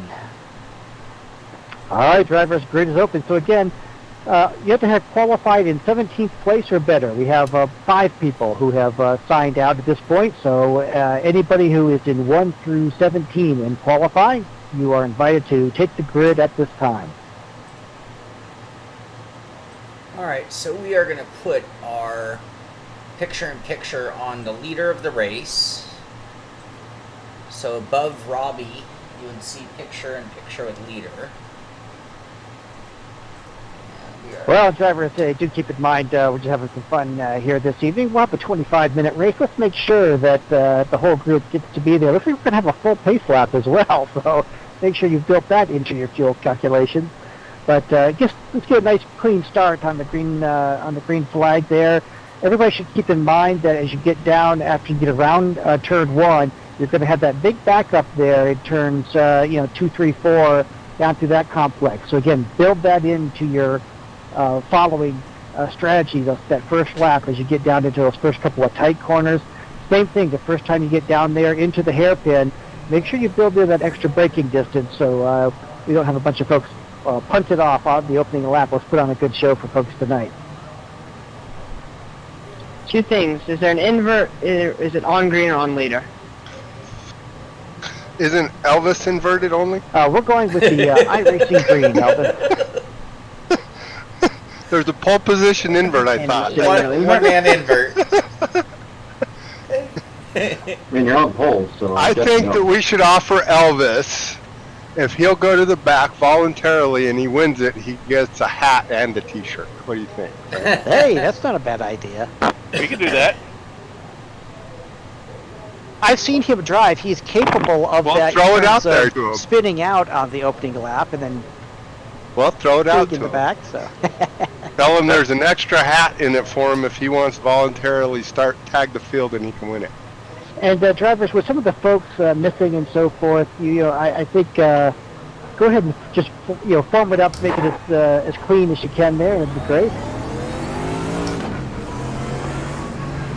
Sorry, car wasn't started.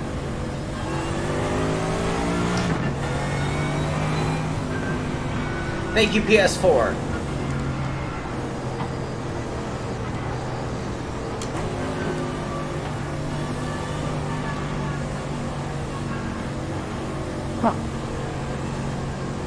All right. well, good luck, Shaun. Have fun. Thank you, thank you. Mike, Randall, Shaun, Pete, David. Yeah, that's a pretty heady field right there. I guess I don't feel so bad.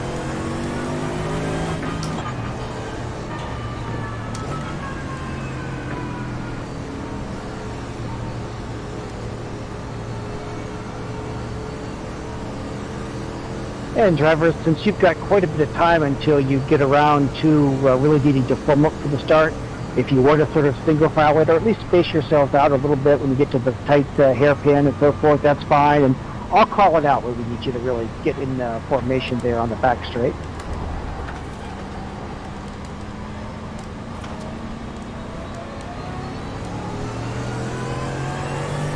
And how many laps again? Probably about 25 minutes should be 13. Yep. God, I hope you have enough freaking fuel, dude. You've got one of them fuel things, right? Calculators? Kinda. No. No, not really. I didn't turn it on. Oh. We got pretty good representation of the different cars out here.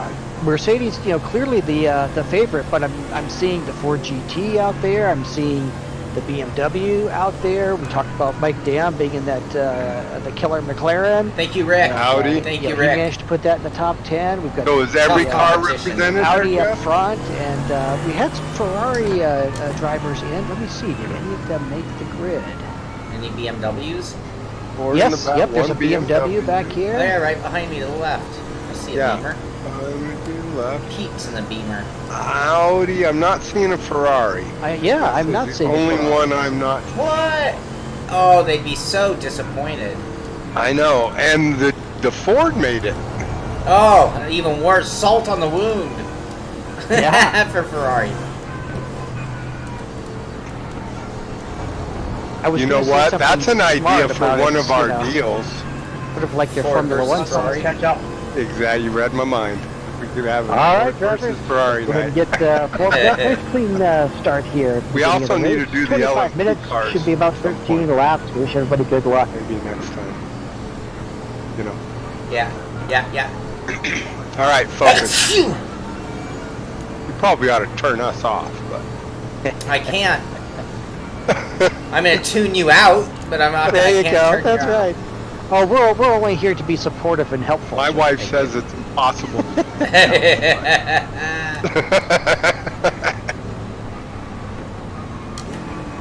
All right, wait for it. They're all jicky, man. Where are they? On the course right now. There it goes. Green flag is out.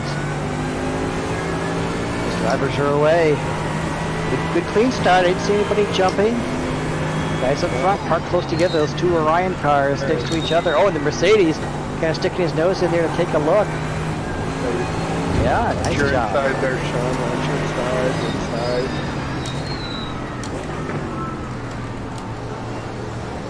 Yep, looking nice and clean. Inside, Good start for those drivers. inside. Really appreciate that. Inside behind you. Watch it inside. Clear. Inside. Side by you. Left side.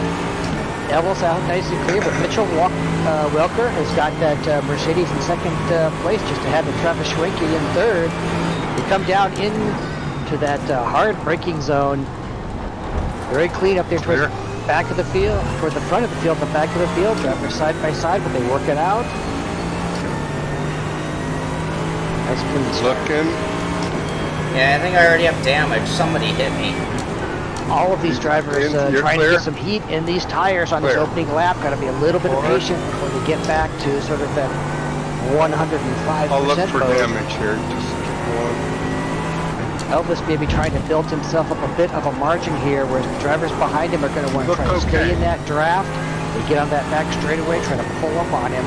Certainly Mitchell in that Mercedes is going to have some straightaway speed here, see if he Copy can that. get away from Travis Schwenke, who's going to be chasing him down in that Audi. Oh, and then we had a think you just got spin some- further back. This car pushed, when I put fuel to it, it pushed for a little bit. So just tidy up. Dudek having a bit of a Late spin there on the apex, cold brake tire. right. Those, You know what I'm saying? Yep. Just before the back You straight. gotta let it He'll have come plenty back of time to you to for the recover end and of try the to work race. his way back up front. The leaders It's gonna push. come through the final corner on this opening lap. There you go. Get a nice long one at it. There you go. And Elvis is going to lead lap number 1. 1.4 seconds, so Mitchell's got some work to do there, but he is still in the draft. He could get a bit of a pull there, even at a second and a half back, and much further than that. And Elvis will be safely away from pulling his competitors around the course. Travis Schwenke, running about 8/10 behind Mitchell, and at this point in third place. Jason Gata in fourth, and Mike Dam in fifth. So our top 5 at the moment, just about 4 seconds separating the front of the field from fifth place.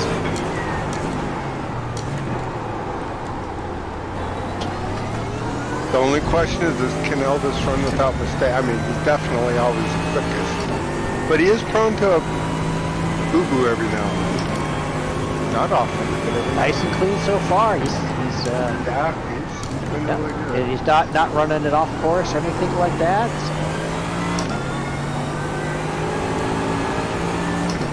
Back temperatures continue to cool off as we're sort of getting into the simulated evening hours here at the virtual Sebring track.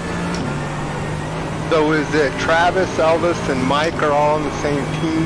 Technically? They are. Yep. The Orion Sim Racing or team. They whatever. run with us on Monday nights in the Ricmotech Sports Car Series. Okay. And is that the whole team, those 3? No. Oh no, there's at least You need to cut that 2 better. more. Yep. Yeah, I tried it in Looking, third stay gear. to the right. Stay to the right, Shaun. Don't go to. You got a guy on the left. He's looking. Just stay tight so you both are on the outside. Next to you now. There you go. You're clear. Stay tight. Late apex.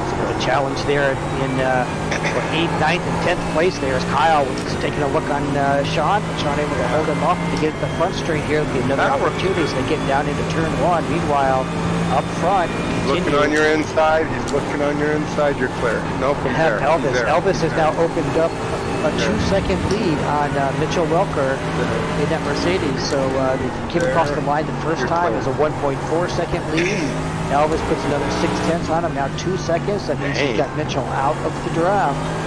And Mitchell then, this can make things a little tougher for Mitchell with Travis Schwenke about 1.4 seconds behind him. But he doesn't have Elvis pulling him around the track anymore, so will Travis be able to close up on Mitchell? We'll see. I'll tell you what. Meanwhile, within 6/10 in fourth place, you cannot count him out yet. And Mike Dam, one of our big movers so far in the race, he started 8th, he's moved up to 5th. And Mike Dam just 9/10 off 4th place. We should also make note of Randall Sherritt there, the number 32 car.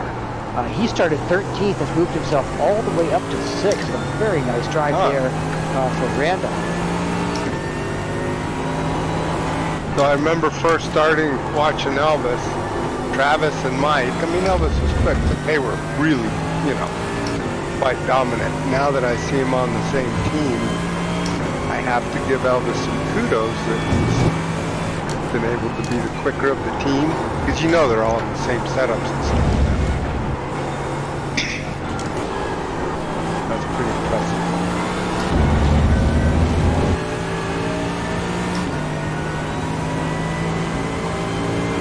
Your back's clear, Shaun, to focus on that.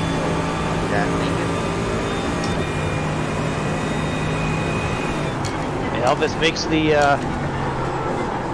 the turn there in Sunset Bend and heads for the start-finish line. He's across the line. Let's see what that margin back to Mitchell looks like now. It's 3.6, so Elvis able to stretch out his lead now to 3.6 seconds. So that's building in some safety margin there. But we'll have to see. There's still several laps to go. I'm going to say about 9 more laps, and we'll see how that plays into. Is Elvis using up his tires? Mitchell going to be able to make a charge back?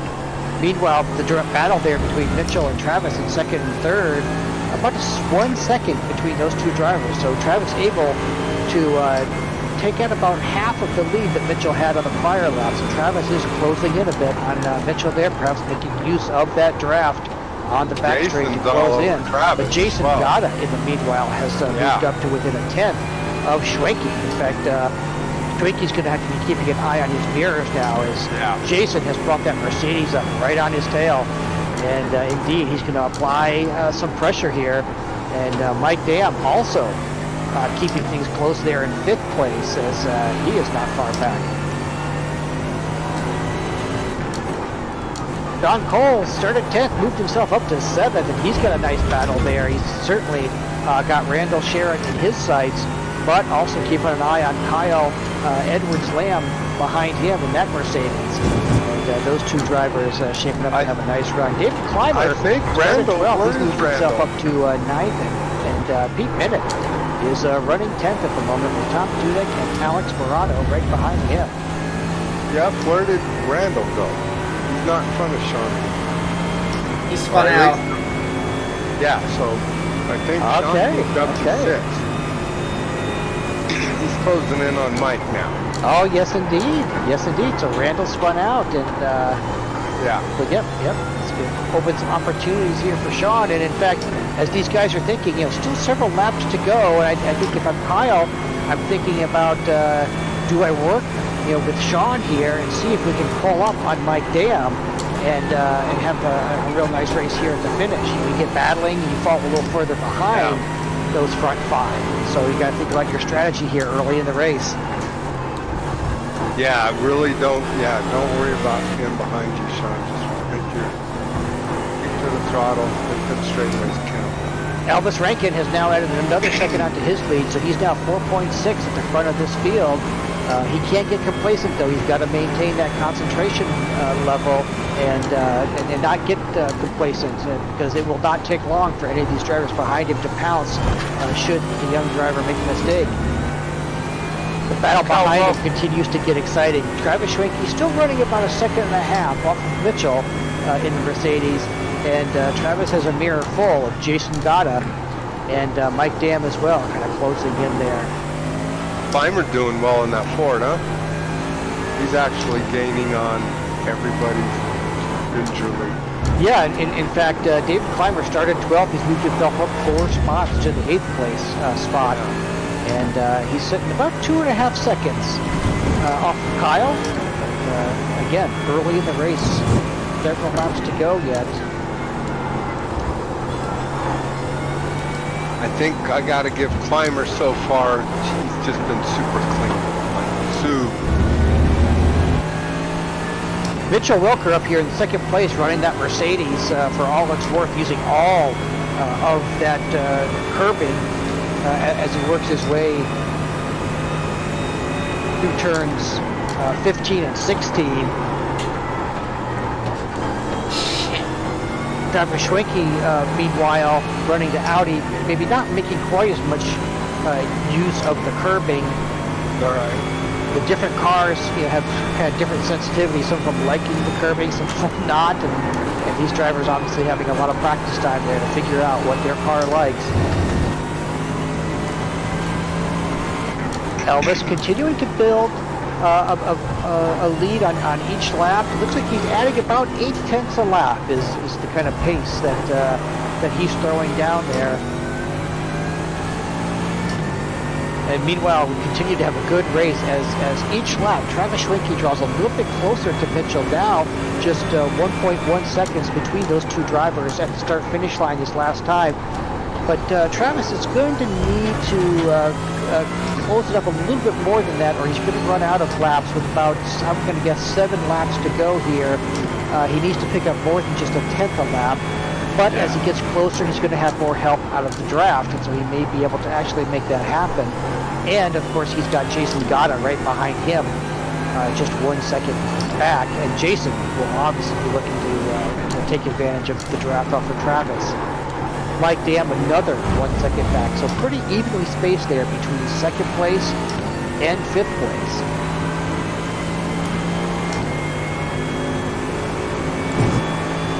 John Cole moving up 4 spots. He started 10th. He's all the way up to 6th already.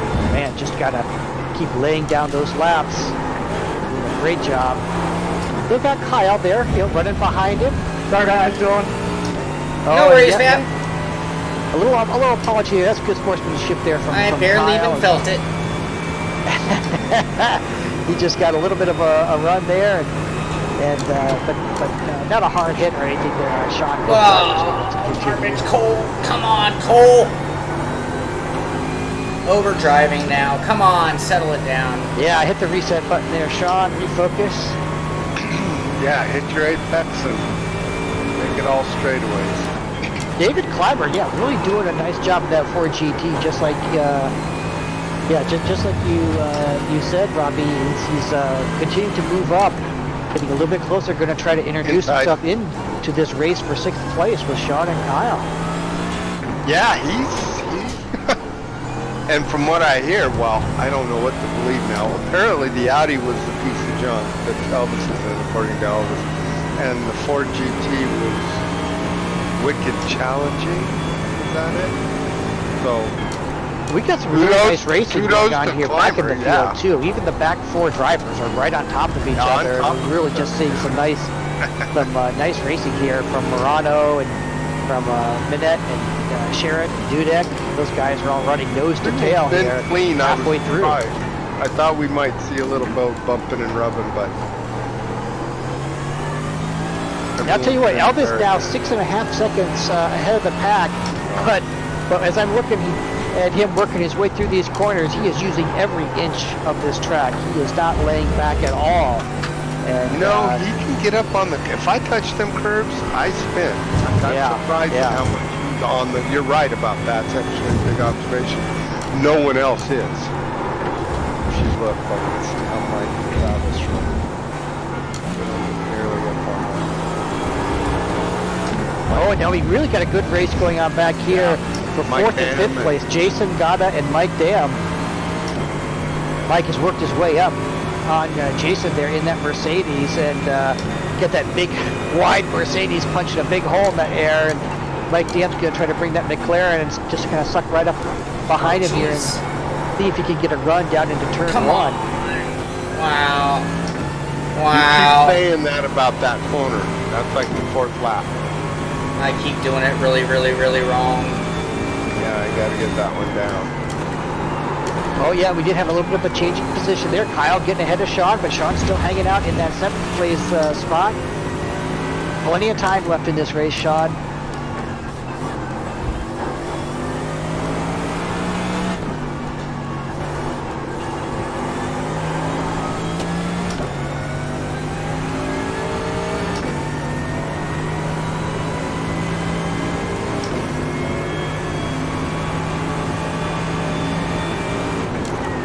Elvis's lead up now to 8.1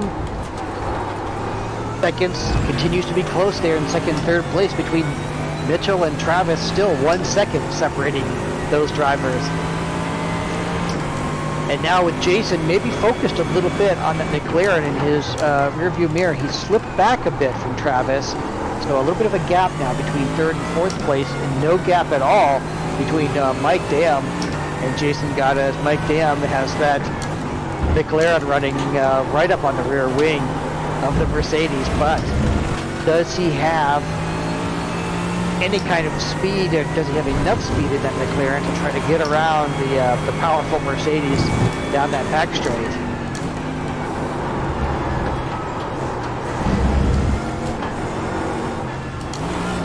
Mike's looking like he's about to make a move on Jason. Yeah, yep. He's certainly eyeing him up, kind of measuring that Mercedes to see where Mike McLaren have a bit of an edge that he can take advantage of. So I noticed that you're right, out of the three on that team, Elvis is using a lot more curves. Travis the least. Oh, Mike's taking a look as he had a really nice exit. Mitchell, I'm sorry, Jason just missing the apex just a bit in 16, but Mike not quite able to take advantage of that.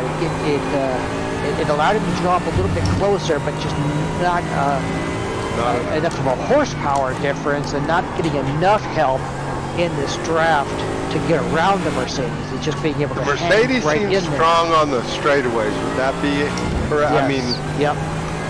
Like the Audi is very quick in the corners, it looks like. Yeah, and really, like when we watch the battle between these two cars, you kind of see, the difference. You get the nice power in the Mercedes, but we can see Jason's really struggling to get the front of that car down to the apexes. Yes. Whereas Mike, you can see as he's turning in that McLaren, that car's He just, can just drive right sucking to him. right down to the apexes Audi, to him, and he's able to carry some nice mid-quarter speed in that car. The trick in is an gonna be Audi, finding a correct? place to have that pay off for him. Is Dam in the Audi or the McLaren? He's in the McLaren. Wow. Okay. He's. I think Mike knows that he doesn't have any power help out here, so Not he's just at all. gonna lay in, as much pressure as he can, kind of fill that rearview mirror with the white McLaren, and see if he can kind of distract Jason maybe into a bit of a mistake. Now, That, would or you really, say, Jeff, with 4 more laps to go, if Mike is patient, those front tires on that Mercedes are getting a workout, and Jason's going to continue, I think, to struggle in the closing laps, and Mike may get an opportunity here. what do you think's better down the straightaway, the McLaren or the Audi? And we just had a bit of a spin there by Schwenke. Schwenke gets loose, and so he is in third, dropping down. The order is good sportsmanship there by Schwenke, waiting for traffic to clear so he can safely come back out on the track. And I know the other drivers appreciate that. I know that's frustrating for Travis. He was doing so well, and but he gathers it back up and will join there at the back. So now Gada and Dam battling for that final podium spot as they are advanced to third place. I missed, where did Travis spin? Travis spun down there in the corners 15 and 16. The S's, approaching the turn 16 and the back straight. Ooh, got it with the defensive line. Mike really getting a run now. Yeah. So do you think the McLaren or the Audi is the pick down the straightaway out of those two? Out of those two, I would still have to say probably the Audi. Yep. Mike's got it in there, and I'll tell you, I applaud the respect of Jason and giving racing room. Takes the defensive line. He is not blocking. That was well played down there into the hairpin. Really nice race between these two. He's made that drivers. Mercedes a little wider than it is in the showroom. And that's good. That's right. That's a good thing. Oh yeah, he's just. I mean, and Mike Mike, a little so bit of a. Yeah, that's such a tricky corner down there, and Mike indeed getting just a little bit loose, coming around to 11, down into the tower corner. Track there, and so now he's going to have to kind of reset himself and try to rework his way back up. So giving Jason just a bit of a breather there. Oh yeah, Mike's throwing that McLaren around now. Lots of He counter is. steer as he works his way through the S's in 15 and 16. So unlike Jason, maybe, who's got some real heat in the front tires of that Mercedes with that engine up front, Mike has now worked the rear tires on that McLaren, and the rear of that car sliding around on him. Are you up live, Jeff? Because we're talking about the corners. I'm seeing them in turn 3. Yep, sorry about that. I had gone back to take a quick look at that earlier situation. Yeah, I'd agree. I'd say that Mike is working on trying to keep his back end tidy, and Jason's praying that them fronts will cool off. Elvis continues to do a nice, consistent job up front. He's got about a 9.4 second lead. We have, I would still say, about 3 laps to go here. No, maybe make that 2 laps to go here. And Elvis doing what he needs to do up there. You know, Elvis had an opportunity to run, I believe that was the Lucas Oil development series here at Sebring in real life. Elvis, I believe, was the youngest driver there, and you know, a lot of 13, 14, I think 15 and 16-year-olds. Elvis was the only 12-year-old, I believe, who was running in Sebring, maybe 6 months or so ago in those Lucas Oil cars. David! And David! I believe he finished just Don't be one watching, spot David. off You the need to go podium. forward. Great job there for Elvis. Yeah. He's a quick kid for sure. Boy, you loading up here in this battle for the final podium spot. Jason, Mike Dams trying to use every bit of the draft and wait to the very end of the back straightaway to pull out.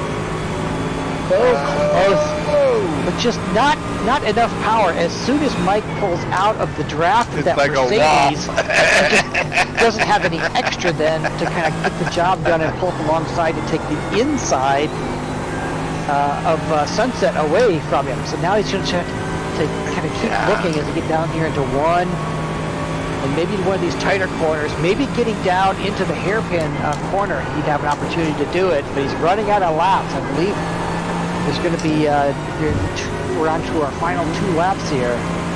Yeah, I haven't seen a white, right? White's not up? Not yet, nope. Yeah, this is the close battle right here. Both of these drivers I know are sweating. And I haven't seen Jason too many events. He's kind of new to our deals, correct? Yeah, Jason's very good. I race with him. He's quick. Oh, jeez. My front tires have gone away like 3 different times in the race.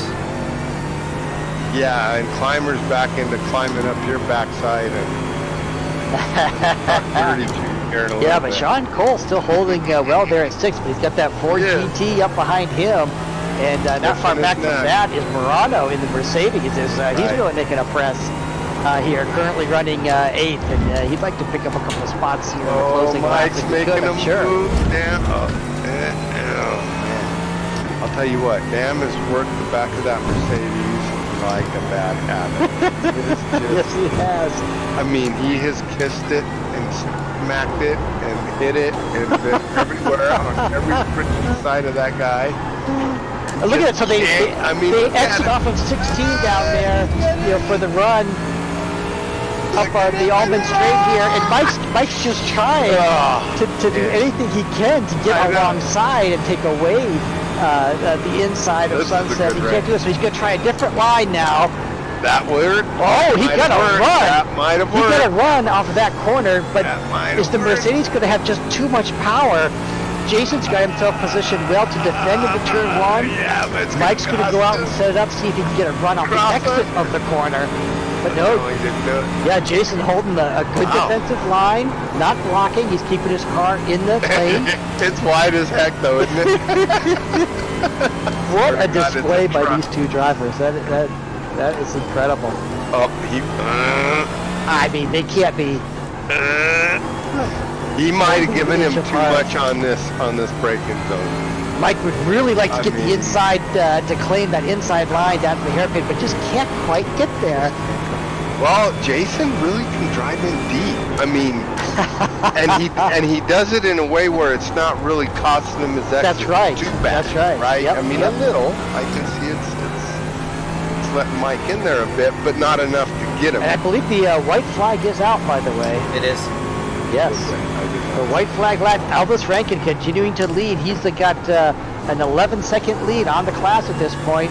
And then Mitchell Welker sitting second in that Mercedes, about a 4-second margin over Whoa, there goes Mike! Into the dirt. That was the mistake that Mike Dam needed to get around on the final lap. Mike Dam's patience, if you want to call that patience, if you want to call like sticking to somebody's bumper for 5 laps. That's the podium, but, yeah. He manages to and Welker just went off the road. But back on. Okay. He was lucky he was as far out as he was. Oh yeah, under pressure now. Shaun Cole's got the traffic lined up behind him here, but there's one more corner to go. Shaun Cole in 6th, David Clymer in 7th, and Alex Morano in 8th. These guys doing a great job Jason here and again Mike are tied. to finish up this lap. Oh, he's good. I think Mike gets Take a it. look on the inside with that GT, but nope, a little bit of a waggle and spins up those rear tires coming off the corner. That was a John's good race. gonna move on. Yeah. Nice racing, David. Congratulations. What a run by those drivers. Wasn't that exciting? Man. There were a lot of good races, Hey, actually, congratulations, wasn't there? drivers. Great job. Elvis, Mitchell, and Mike taking the podium. What a race. Good job, Shaun. What an exhibition between Mike Dam and Jason Gada. Guys, that was pure entertainment. What a display. Just great racecraft and sportsmanship and everything else. Awesome. Yeah, that was awesome, Jason. That was cool. Kyle Edwards-Lamb ending up 5th. He started towards the back of the field there, 16th. Moved all the way up to 5th. That's a big mover of the race right there. Back of the field to 5th place. Great run there by Kyle. Amazing. Shaun Cole cannot be ashamed at all of that 6th place finish from 10th to 6th. That's a great run right there, and you earned it, man. Thank you. Had to work for that every lap. It was stressful. Another t-shirt. Yeah, you David have to Clymer in race all the 7th, time. Alex Morano Jr. in 8th, Randall Sherritt in 9th, Tom Dudek in 10th, Travis Schwenke in 11th, and Pete Minute in 12th. Wow. 16 seconds, Elvis. Wow. Yeah, he was in another world tonight. Dang. Thank you, Rick. Out there somewhere I'm sure on Dave his says own. the same thing. Oh, they got us again, though. Look at that. Look at all of them. Jason representing us best. They got 1, 2, 3, though. Damn them Extreme Motorsport guys. Damn them. Oh, well. We'll get them next time, guys. We're nipping at their heels. That's right. That's in right. the unofficial team championship only held in my brain. Oh well, Shaun, that was entertaining. It's kind of what we've come to expect, I think, from these hot lap hump days, and we surely appreciate Ricmotech and Frank Rico for sponsoring this, making it all happen. And we shouldn't leave before we wish him happy birthday one more time. That is right. Too. That is right. There he is, had the birthday boy himself. How you doing, Frank? Thank you. Good. Happy birthday to you. Thanks. Thank you. Well, that was fun. Thank you, Tiger fan. Thank you. That was fun racing. That was good, tight racing. Was a great race. Little contact, but it was like exactly what you see at the professional levels. It's like, hey, you know what? Yeah. There's not always room for 2 cars, but we're both going for it. Right. Everyone still kept their fenders, and yeah, I mean all the cars I saw sideways or backward, I think were just self-inflicted. Other than that, it was just intense racing everywhere. Yeah, I think that's right. Yeah. Right on. All right, anything else, Frank? Thank you very much. Yeah, my pleasure. Thank you. I'm pretty sure you have Elvis's address. I'm pretty sure. I think. Yeah. So, awesome. All right, well, you guys, it was fun for me. Thank you once again, Frank. Thank you for hosting these Robby, as always, thank you for hanging out and driving with me. That's always fun. And Jeff, thank you for being here, calling the action and keeping Well, hey, it I know I missed the middle of qualifying there, but I'm glad I made it back for that race because what a display from these drivers tonight. Yeah, that was actually one of our better races, I think. Everyone really. It was. There was good races everywhere. Yeah. I love Sebring. This is one of my favorite tracks. I do love running this place. You'd think I'd run it a little better than I do, considering I love it, but I still haven't figured out that second last corner and just how much I can cut it and where the turn in to cut it just right is. So despite it being a track I love, I still haven't really optimized it like I should. Anyway, that was fun. Congratulations to Elvis Rankin on an amazing display. 16-second lead over Mitchell Welker in second. Mike Jean-Claude Van Damme in third. Jason Gata in fourth. And Kyle Edwards-Lamb in fifth. Congratulations to all those guys. And that's going to do it for this one. Thank you all for tuning in. If you want to join us, Hotlap Humpday, it's a really fun event. You know, nobody really knows what's going on until it's race time. And it really puts it on everyone. You got 3 hours, 40 minutes to get your best effort in. And then the top random, we always change it up, group into the final shootout in the last period of the session, 4-hour session. Anyway, it is always on the third Wednesday, which we now call Hotlap Humpday. Ricmotech Hotlap Humpday. You're always welcome. Tune in next month and come join us. We give the password out as soon as the stream starts, but you can count on it. 3 p.m. Pacific time, 6 p.m. Eastern time is when we kick things off, and third Wednesday of every month. Hotlap Humpday. Anyway, thank you all once again. Thank you, Robby. Thank you, Jeff. Thank you, Frank. Thank you, Kevin, even though you're not here. And check out Ricmotech.com. You know, you saw me doing some pretty good braking. Braking is one of my things in sim racing, I would say. Except today we had some tire issues. But it's always my Ricmotech RealGear pedals to the rescue. Check them out at Ricmotech.com. That's going to do it for this one. This is the Simpit. We are the Hotlap Pumpers. And we'll see you next time.